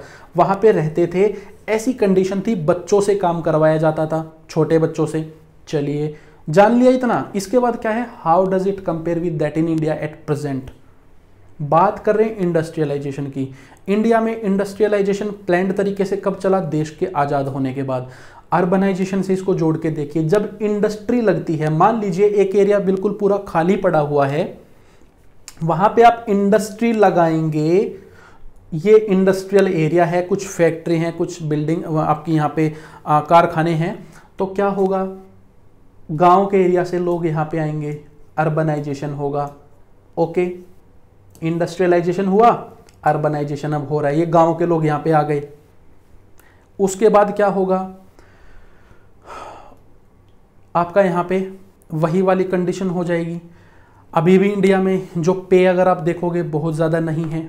आप फैक्ट्रीज़ में जाओगे, आप टेक्सटाइल फैक्ट्रीज़ में जाओगे, आपको देखने को मिलेगा कि महिलाओं से या आदमी पुरुषों से भी, जो आपके बाइंग हाउसेज होते हैं इम्पोर्ट एक्सपोर्ट वाले, या किसी भी इंडस्ट्री में जाएंगे, जस्ट एक एग्जांपल दे रहा हूँ, तो क्या देखते हैं, बिल्कुल लो सैलरी पे काम करते हैं, आज भी 6,000 रुपये में, 8,000 रुपये में, ये मैं आपको दिल्ली गुड़गांव का बता रहा हूँ, ठीक है। तो इस तरीके से अगर आप कंपेयर करें तो इंडिया में अभी भी वो सिचुएशन काफ़ी बनी हुई है जो इंडस्ट्रियलाइजेशन की हमारे यहाँ पे लोगों की कंडीशन पहले थी इंग्लैंड में 250-300 साल पहले, वो इंडिया में अभी भी काफ़ी ज़्यादा बनी हुई है। अर्बनाइजेशन की प्रॉब्लम इंडिया में बहुत ज़्यादा है, झुग्गी झोपड़ी इतनी ज़्यादा होती जा रही है, आप देख रहे हैं लोग क्यों हो रही है झुग्गी झोपड़ियाँ इतनी ज़्यादा, क्योंकि लोग आते हैं अच्छे की उम्मीद में शहर में कुछ करने के लिए, कमाने के लिए, यहाँ आते हैं वो इनकम बन नहीं पाती, उसके चलते हुए कहीं जाके शहर में ही बसना होता है, गुजारा करना होता है। तो उसी कॉन्टेक्स्ट में पूरा का पूरा क्वेश्चन है, दिमाग लगाने का क्वेश्चन है, एनालाइज करने का क्वेश्चन है। फिर है to what extent can Germany be held responsible for causing the 2 world wars, discuss critically discuss करना इसको, ठीक है ना।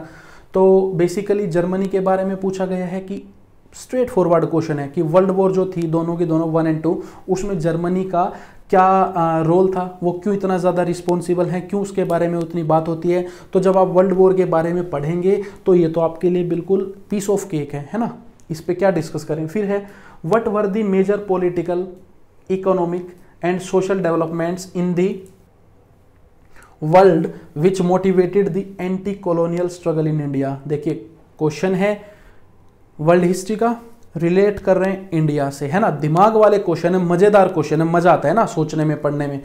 क्या है कि वर्ल्ड में पॉलिटिकल, इकोनॉमिकल और सोशल ऐसी कौन सी डेवलपमेंट हो रही थी जिन्होंने भारत में भी लोगों को, अंग्रेजों को भगाने के लिए मोटिवेट किया। ओके, ये क्या हो रही थी, रशियन रेवोल्यूशन हो गया, ठीक है। रशिया में कैसे यहाँ पे जो लोग थे उन्होंने बोल्शेविक रेवोल्यूशन जिसको बोलते हैं, कैसे वहाँ के ज़ार को हटा के शासन स्थापित किया।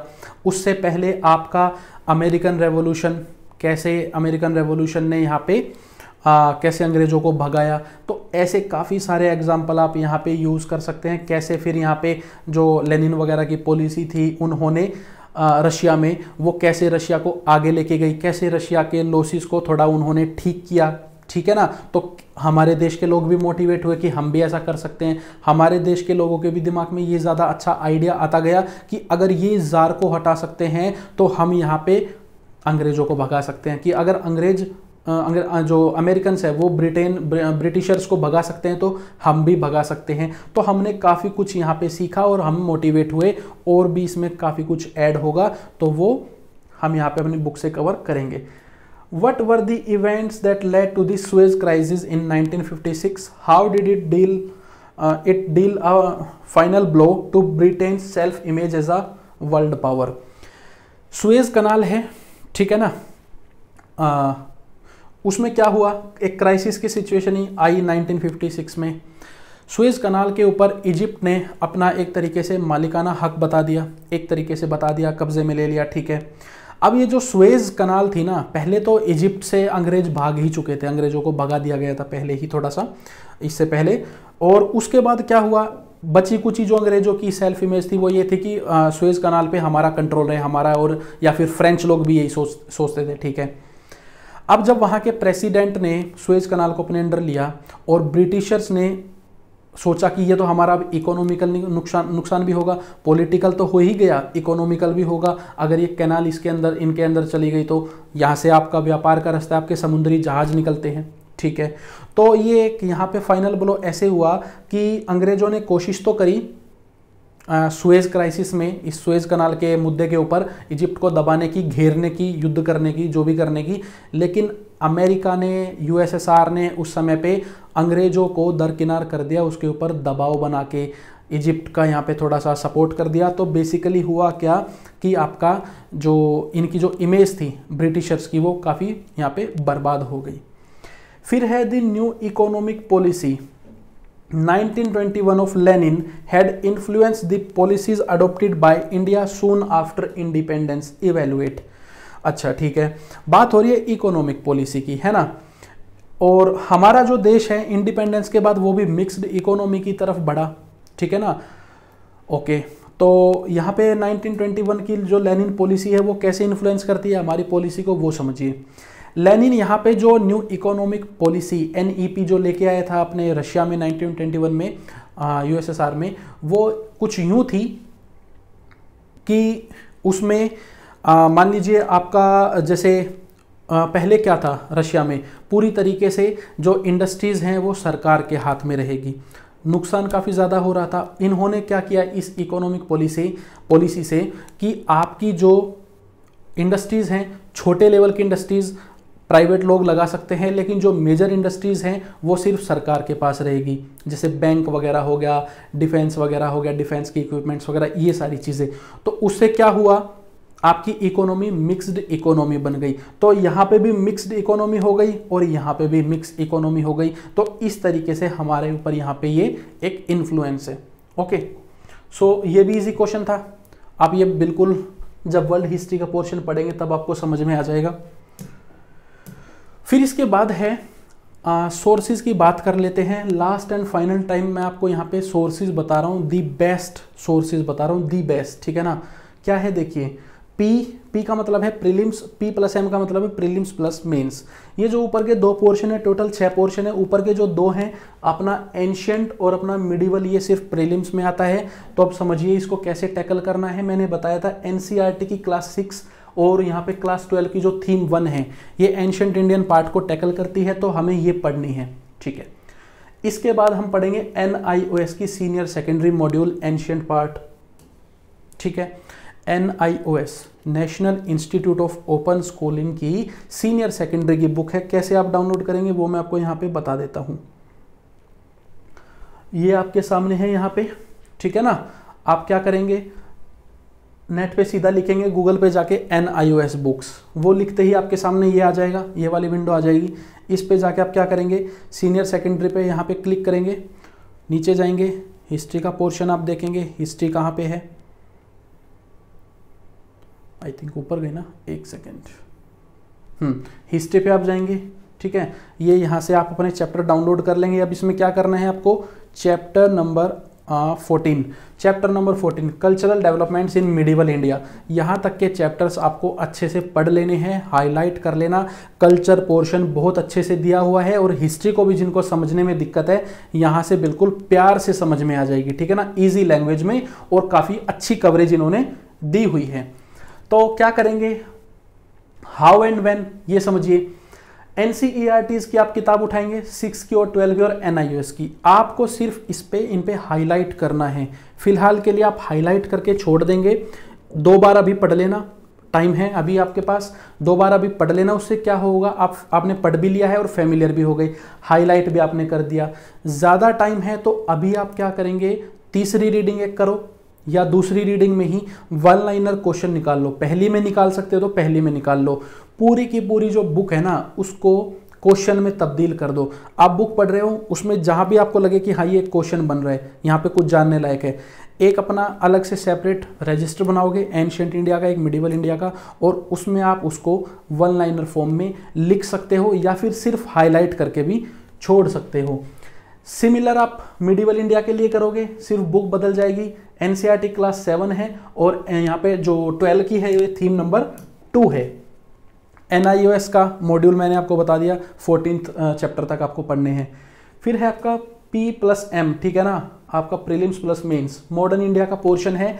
इसमें क्या करेंगे, सिमिलर वही NCERT क्लास 8, क्लास 12, थीम 3, ये आप पढ़ेंगे just with prelims point of view से। ओके, ये आपकी सारी हेल्प जो करेगी प्रीलिम्स में करेगी। प्रीलिम्स में जो क्वेश्चन आते हैं बेटा वो NCERT से ही आते हैं ज़्यादातर सारे, ठीक है ना। ओके, फिर क्या करेंगे, अगर डायरेक्ट भी नहीं आता तो आप एटलीस्ट एलिमिनेट कर सकते हैं। फिर क्या करेंगे, इसको भी सिर्फ हाईलाइट करेंगे या फिर आप अपने 1 लाइनर निकाल लेंगे। इसके बाद है मेंस का जब पोर्शन की बात आती है, मेंस के लिए मैं आपके लिए बिपिन चंद्रा लेके आ रहा हूँ, ठीक है ना, ओल्ड NCERT। इससे बेस्ट कोई बुक बनी नहीं है, डायरेक्ट क्वेश्चन आने लग रहे हैं। मैं आपको 5 से 6 दिन में अब पूरी की पूरी पढ़ा दूंगा बिपिन चंद्रा, फिर आप प्रीवियस ईयर क्वेश्चंस पढ़ के देख लेना। अगर आप आंसर ना लिख पाओ तो मुझे बताना, ठीक है ना, 1 हफ्ते की बात है सारी। वाई एंड हाउ, ये मैं आपको बता रहा हूँ, वाई सबसे बेस्ट बुक है। क्वेश्चन जो आते हैं मेंस में मॉडर्न हिस्ट्री के, वो आते हैं एनालिसिस, है ना, विश्लेषण करने वाले, और वो एनालिसिस बिपिन चंद्रा में बेस्ट दिया हुआ है। हाउ, कैसे, मैं करवा रहा हूँ पूरा का पूरा, ठीक है। फिर इसके बाद क्या करेंगे, इतना आपने पढ़ लिया, हर चीज़ को कंसोलिडेट करने के लिए और ज़्यादा बेटर कवरेज करने के लिए, ताकि आपकी जो थोड़ी कवरेज है वो और ज़्यादा बढ़ जाए, एडिशनल पॉइंट्स आपको पता हो, उसके लिए आप स्पेक्ट्रम पढ़ेंगे। ये मैंने आपको बता दिया। वाई एंड हाउ तरीका मैंने बता दिया, इसका क्या है स्पेक्ट्रम पढ़ने का।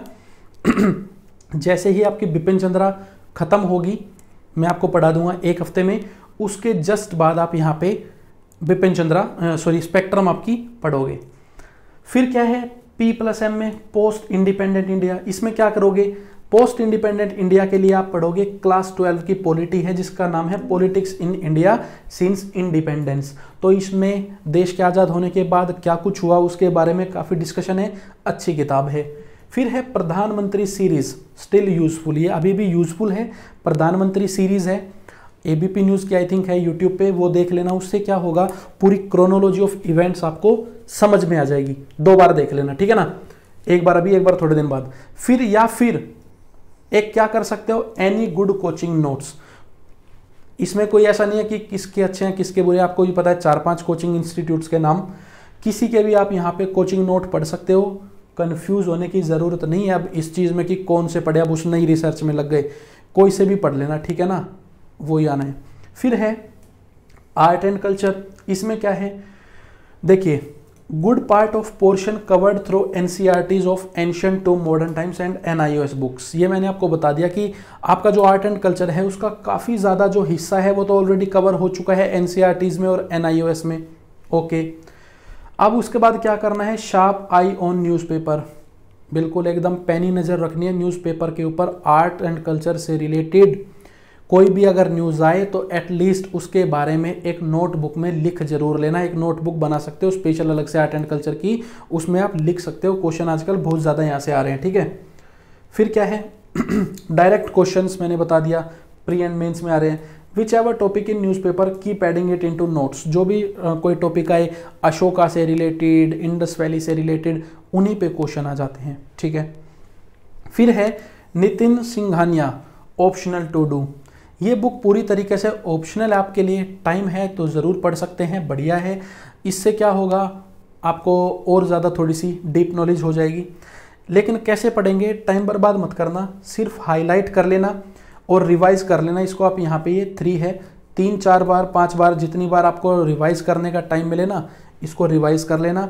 फिर इसके बाद है few chapters of class 11 books on art, मैंने आपको प्रीवियस वीडियो में बताए थे, क्लास 11 की जो हमारी आर्ट से रिलेटेड किताब है उनके कुछ चैप्टर्स वो कर लेना। तो इजी है, अगर आप ध्यान से देखो, लिखा तो बहुत कुछ है लेकिन इजी है, ये तो मैंने बताया कि आपने पढ़ना ही है, ऊपर उसमें कवर हो जाएगा, ठीक है ना, न्यूज़पेपर से काफ़ी हो जाएगा। स्पेशल क्या पढ़ सकते हैं आप यहाँ पे, नितिन सिंघानिया ऑप्शनल है, हाईलाइट कर लेना, नोट्स मत बनाना भूल के भी, किसी भी पोर्शन के लिए नोट्स मत बनाना वर्ल्ड हिस्ट्री को छोड़ के, ठीक है ना। फिर देखिए वर्ल्ड हिस्ट्री, अब इसमें जो हमारा मॉडर्न हिस्ट्री का जो पार्ट है ना, इसके भी जो आपके नोट्स है वो तो मैं देने ही वाला हूँ बिपिन चंद्रा के। वर्ल्ड हिस्ट्री में देखिए क्लास 11 एनसीईआरटी, ये हमारी बुक है, एक सेकंड, सिलेबस आपने देख लिया है, आप स्मार्ट हैं, आपको पता है, तो आप क्या करेंगे, यहाँ पे क्या करेंगे, ये आपके यहाँ पे ओल्ड टाइम्स का, एंशिएंट और मिडिवल टाइम का आपका यहाँ पे वर्ल्ड का इतिहास बताया गया है, जो आपको नहीं पढ़ना। आपको क्या करना है, सिर्फ टुवार्ड्स मॉडर्नाइजेशन का जो है industrial revolution, displacing indigenous peoples and paths to modernization, ये पढ़ लेना, काफ़ी अच्छा है। सिर्फ इतना पोर्शन पढ़ लेना, बाकी सारा का सारा छोड़ देना, 1% भी काम का नहीं है, आउट ऑफ सिलेबस है पूरी तरीके से, ठीक है ना। चलिए इसके बाद है फिर यहाँ पे क्या करेंगे आप, अगली जो स्ट्रेटजी है वो है कि बुकलेट। बुकलेट क्या होती है कि आपने 10 पेज एक साथ स्टेपल कर लिए, ओके, बुकलेट बना दिया आपने।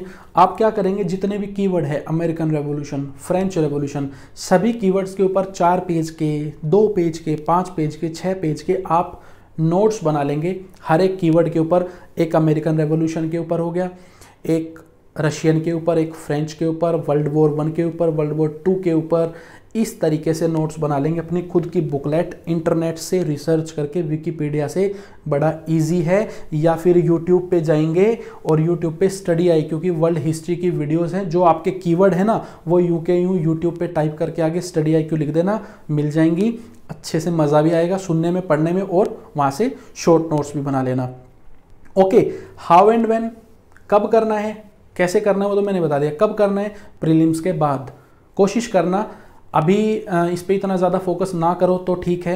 हाँ, ये है कि आप थोड़ा बहुत पढ़ के इसको रख सकते हो ताकि फेमिलियरिटी हो जाए, बाद में एकदम बिल्कुल नया ना लगे। ओके, ज़्यादा फोकस इस पे आप मेंस के टाइम पे करना, मीन्स प्रीलिम्स के बाद, ठीक है।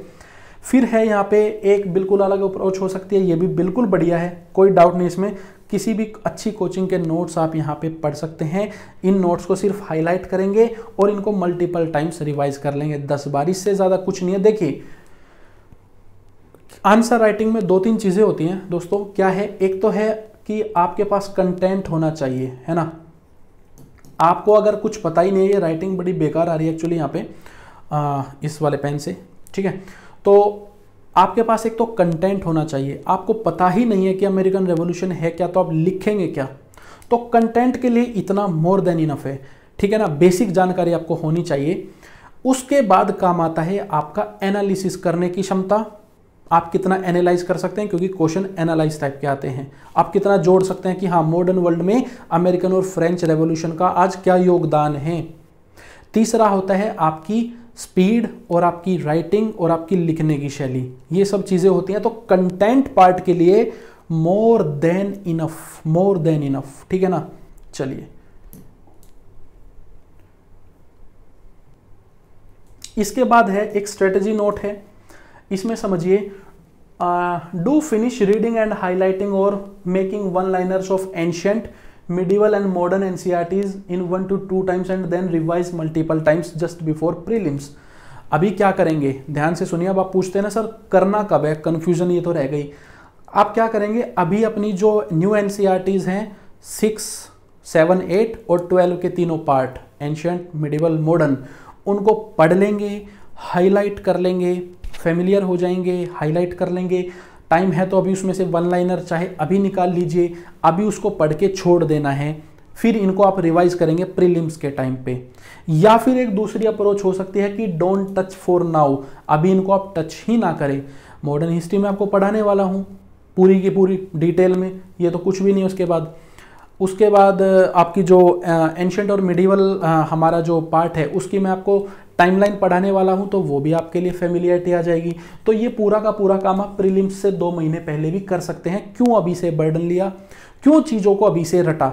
जो सिर्फ प्रीलिम्स में आपके काम आनी है उन चीज़ों को अभी आप क्यों रट रहे हो, ठीक है ना। तो ये प्रीलिम स्पेसिफिक जो चीज़ें हैं ना, इनको प्रीलिम से 2 महीने पहले पढ़ लेते हैं। एक स्ट्रेटजी होती है कि कोई मान लीजिए मेन स्पेसिफिक चीज़ है, जैसे वर्ल्ड हिस्ट्री के लिए मैंने बोला ना कि प्रीलिम्स के बाद उसकी तैयारी करना, ठीक है। अभी टाइम कम वेस्ट करेंगे। फिर जो वन लाइनर है, हमारा जो बैच है जो टेलीग्राम पे IM विवेकानंद जो पेड बैच है, जो पेड बच्चे हैं उन सभी को ये फ्री मिलेगा। याद रखना, जो पेड बच्चे हैं उनको ये जितने भी जो आपके वन लाइनर है, जितने भी नोट्स अभी आने वाले हैं पूरे GS 1 2 3 4 के लिए, वो सारे यहाँ पे आपको मिल जाएंगे, उसकी भी टेंशन मत लेना। लेकिन हाईलाइट और रीड तो खुद करना पड़ेगा, रीड और हाईलाइट जरूर कर लेना। उसके बाद आपके लिए जो मैं आपको वन लाइनर दूंगा वो ईजी रहेंगे पढ़ने के लिए। फिर है यहाँ पे बिपिन चंद्रा, ये क्या है, ये मेरी ड्यूटी है कराने की। नोट्स मैं आपको दे ही रहा हूँ, माइंड मैप्स वगैरह इसकी टेंशन आप लेंगे नहीं। जैसे ही बिपिन चंद्रा खत्म होगी, स्पेक्ट्रम उठा लेना और इसको स्टडी करना और हाईलाइट करना। बिपिन चंद्रा पढ़ने के बाद स्पेक्ट्रम पढ़ना, पीस ऑफ केक। और इसको पढ़ने की स्ट्रेटेजी भी बताऊंगा लास्ट वाली वीडियो में। और फिर क्या करोगे, बिपिन चंद्रा को 10 टाइम, बिपिन चंद्रा नहीं स्पेक्ट्रम है ये, स्पेक्ट्रम को 10 बार रिवाइज करना, स्पेक्ट्रम को और मेरे द्वारा दिए हुए नोट्स को। आपकी वर्ल्ड, आपकी जो मॉडर्न हिस्ट्री है उसका 1 नंबर भी कंटेंट के बेस पे तो कटने नहीं वाला। बाकी अगर आप कि लिखने की शैली में दिक्कत है या एनालाइज नहीं कर पा रहे हैं वो अलग बात है, लेकिन एनालाइज करना भी सिखा देंगे। एक्चुअली एनालाइज करके ही नोट्स बनाए हुए हैं उसके, ठीक है, जो PDFs हैं। फिर देखिए पोस्ट इंडिपेंडेंट जो हमारा पीरियड है उसमें क्या है, टेक प्रेस्क्राइब्ड नोट्स और book.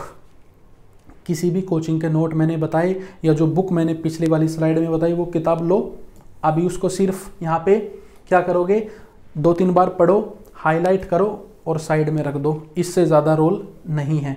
Revise before prelims and mains, coaching के नोट्स अगर ले सकते हो इसके लिए तो बहुत अच्छा रहेगा, फ्री में भी डाउनलोड हो जाते हैं, वेबसाइट पे जाके कहीं देख लेना। तो क्या करोगे, डाउनलोड कर लेना, पढ़ लेना और सिर्फ प्रीलिम्स और मेंस जब आए तो इनको एक बार रिवाइज कर लेना है, बिल्कुल ईजी पोर्शन है।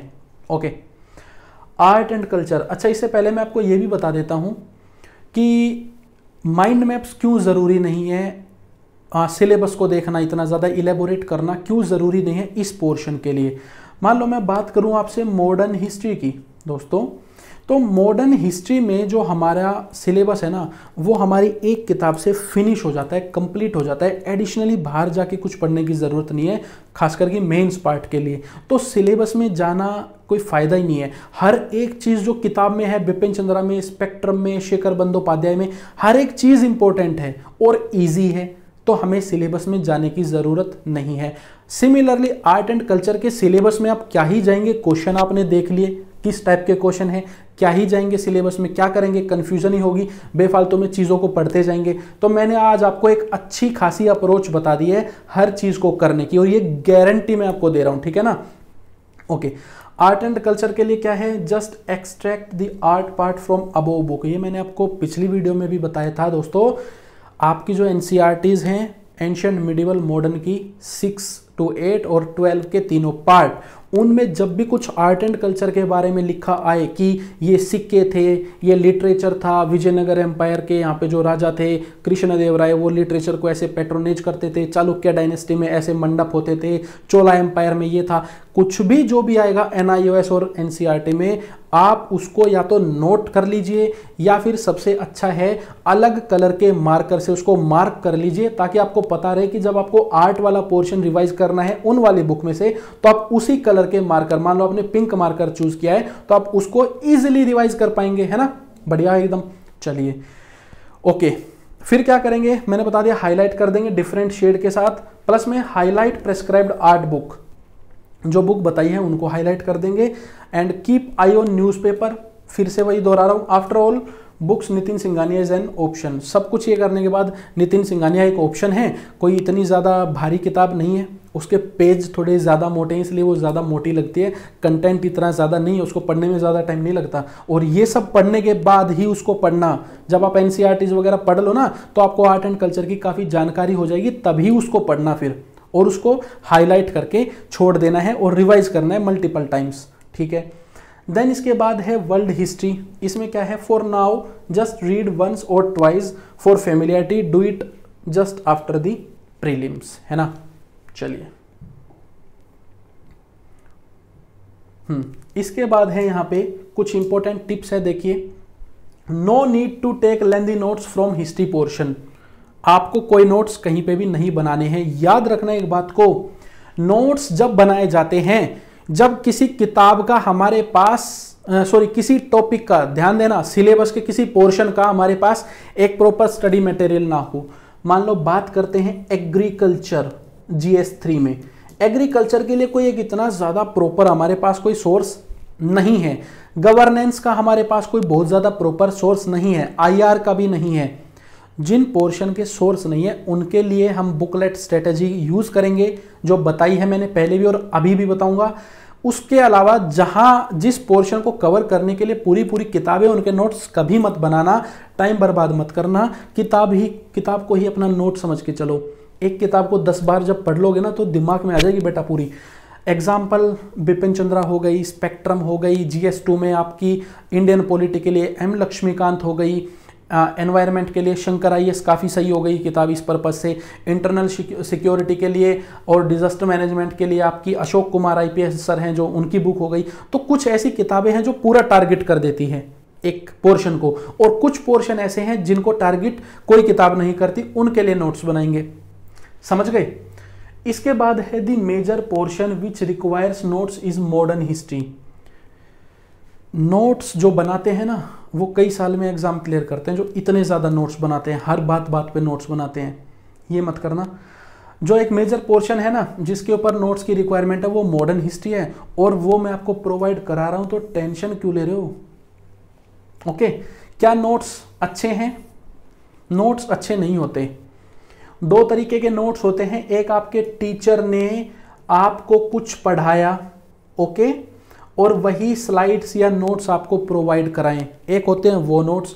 एक होते हैं जो टेलीग्राम ग्रुप पे, व्हाट्सएप ग्रुप पे या नेट पे फ्रीली अवेलेबल है, उनको आप पढ़ते हैं। अंतर है, जो टीचर ने पढ़ाया है ना वो मैंने आपको एक तरीके से दीक्षा दे दी, एक तरीके से मैंने आपको पढ़ा दिया। अब ये सिर्फ मेरा कंटेंट नहीं बचा, आपने इसको पढ़ा है, समझा है, अब ये आपका हो गया है, समझ गए? ये आपका हो गया है, ऐसा कंटेंट आपके काम का है, ऐसे नोट्स। वो वाले नोट्स मत पढ़ना जो फ्रीली मार्केट में अवेलेबल है, उससे आपका कोई भला नहीं होने वाला। इसके बाद है revising everything 10 times is the requirement. सबसे बड़ी जो रिक्वायरमेंट है वो है कि 10 बार हर चीज को पढ़ लेना, एग्जाम क्लियर, पूरे एग्जाम के लिए। ये बुकलेट बनाओ, हाईलाइट करो, जो भी करो फॉर प्री। ऐसे ही जो आपकी मंथली करंट अफेयर की मैगजीन है उसमें हाईलाइट करते जाना है, करते जाना है, ठीक है ना।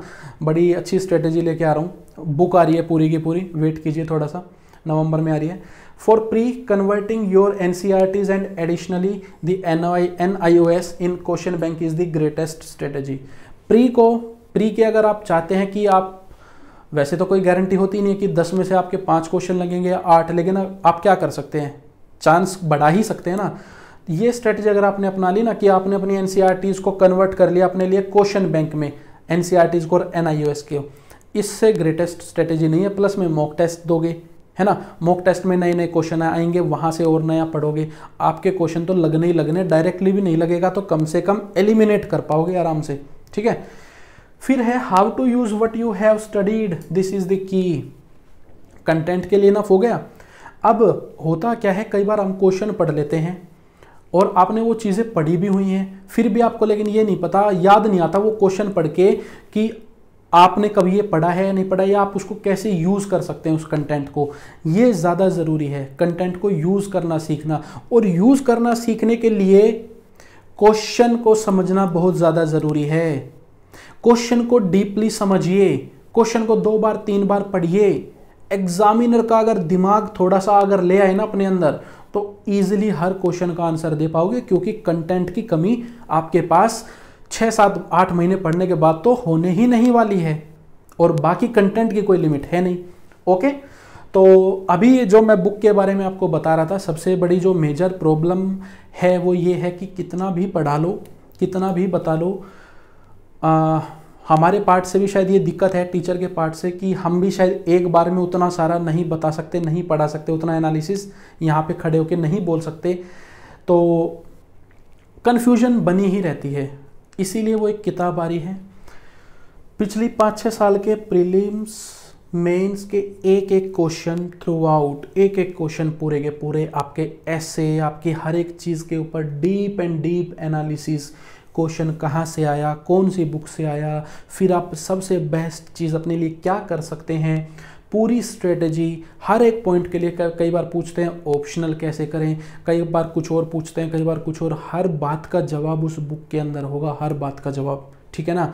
सो आई होप आज आपका जो हिस्ट्री का पोर्शन है वो तो कम से कम फिनिश हो गया होगा। मैंने अपनी तरफ से काफ़ी कुछ आज आपको बता दिया है डीपली, क्वेश्चंस का मैंने एनालिसिस किया है, अपनी तरफ से बेटर एनालिसिस किया है। उससे ज़्यादा डीप में तो जा नहीं सकते थे। एक ही क्वेश्चन को अगर मैं लिखने लगूँ या मैं उसको पूरे तरीके से सोल्व करने लगूँ तो बहुत ज़्यादा टाइम लग जाएगा। लेकिन मेरा जो आइडिया था वो ये था कि आप ये समझे क्वेश्चन में किस टाइप से क्वेश्चन को फ्रेम किया जाता है, कैसे समझा जाता है और क्या कुछ पूछा जाता है, ताकि आपको समझ में आ जाए क्या छोड़ना है और क्या पढ़ना है। आई होप आपको पसंद आया होगा। सो आप टेलीग्राम ग्रुप में बने रहिए, आपको जो अपडेट है आगे की वो मिलती रहेंगी। Thank you so much and good bye.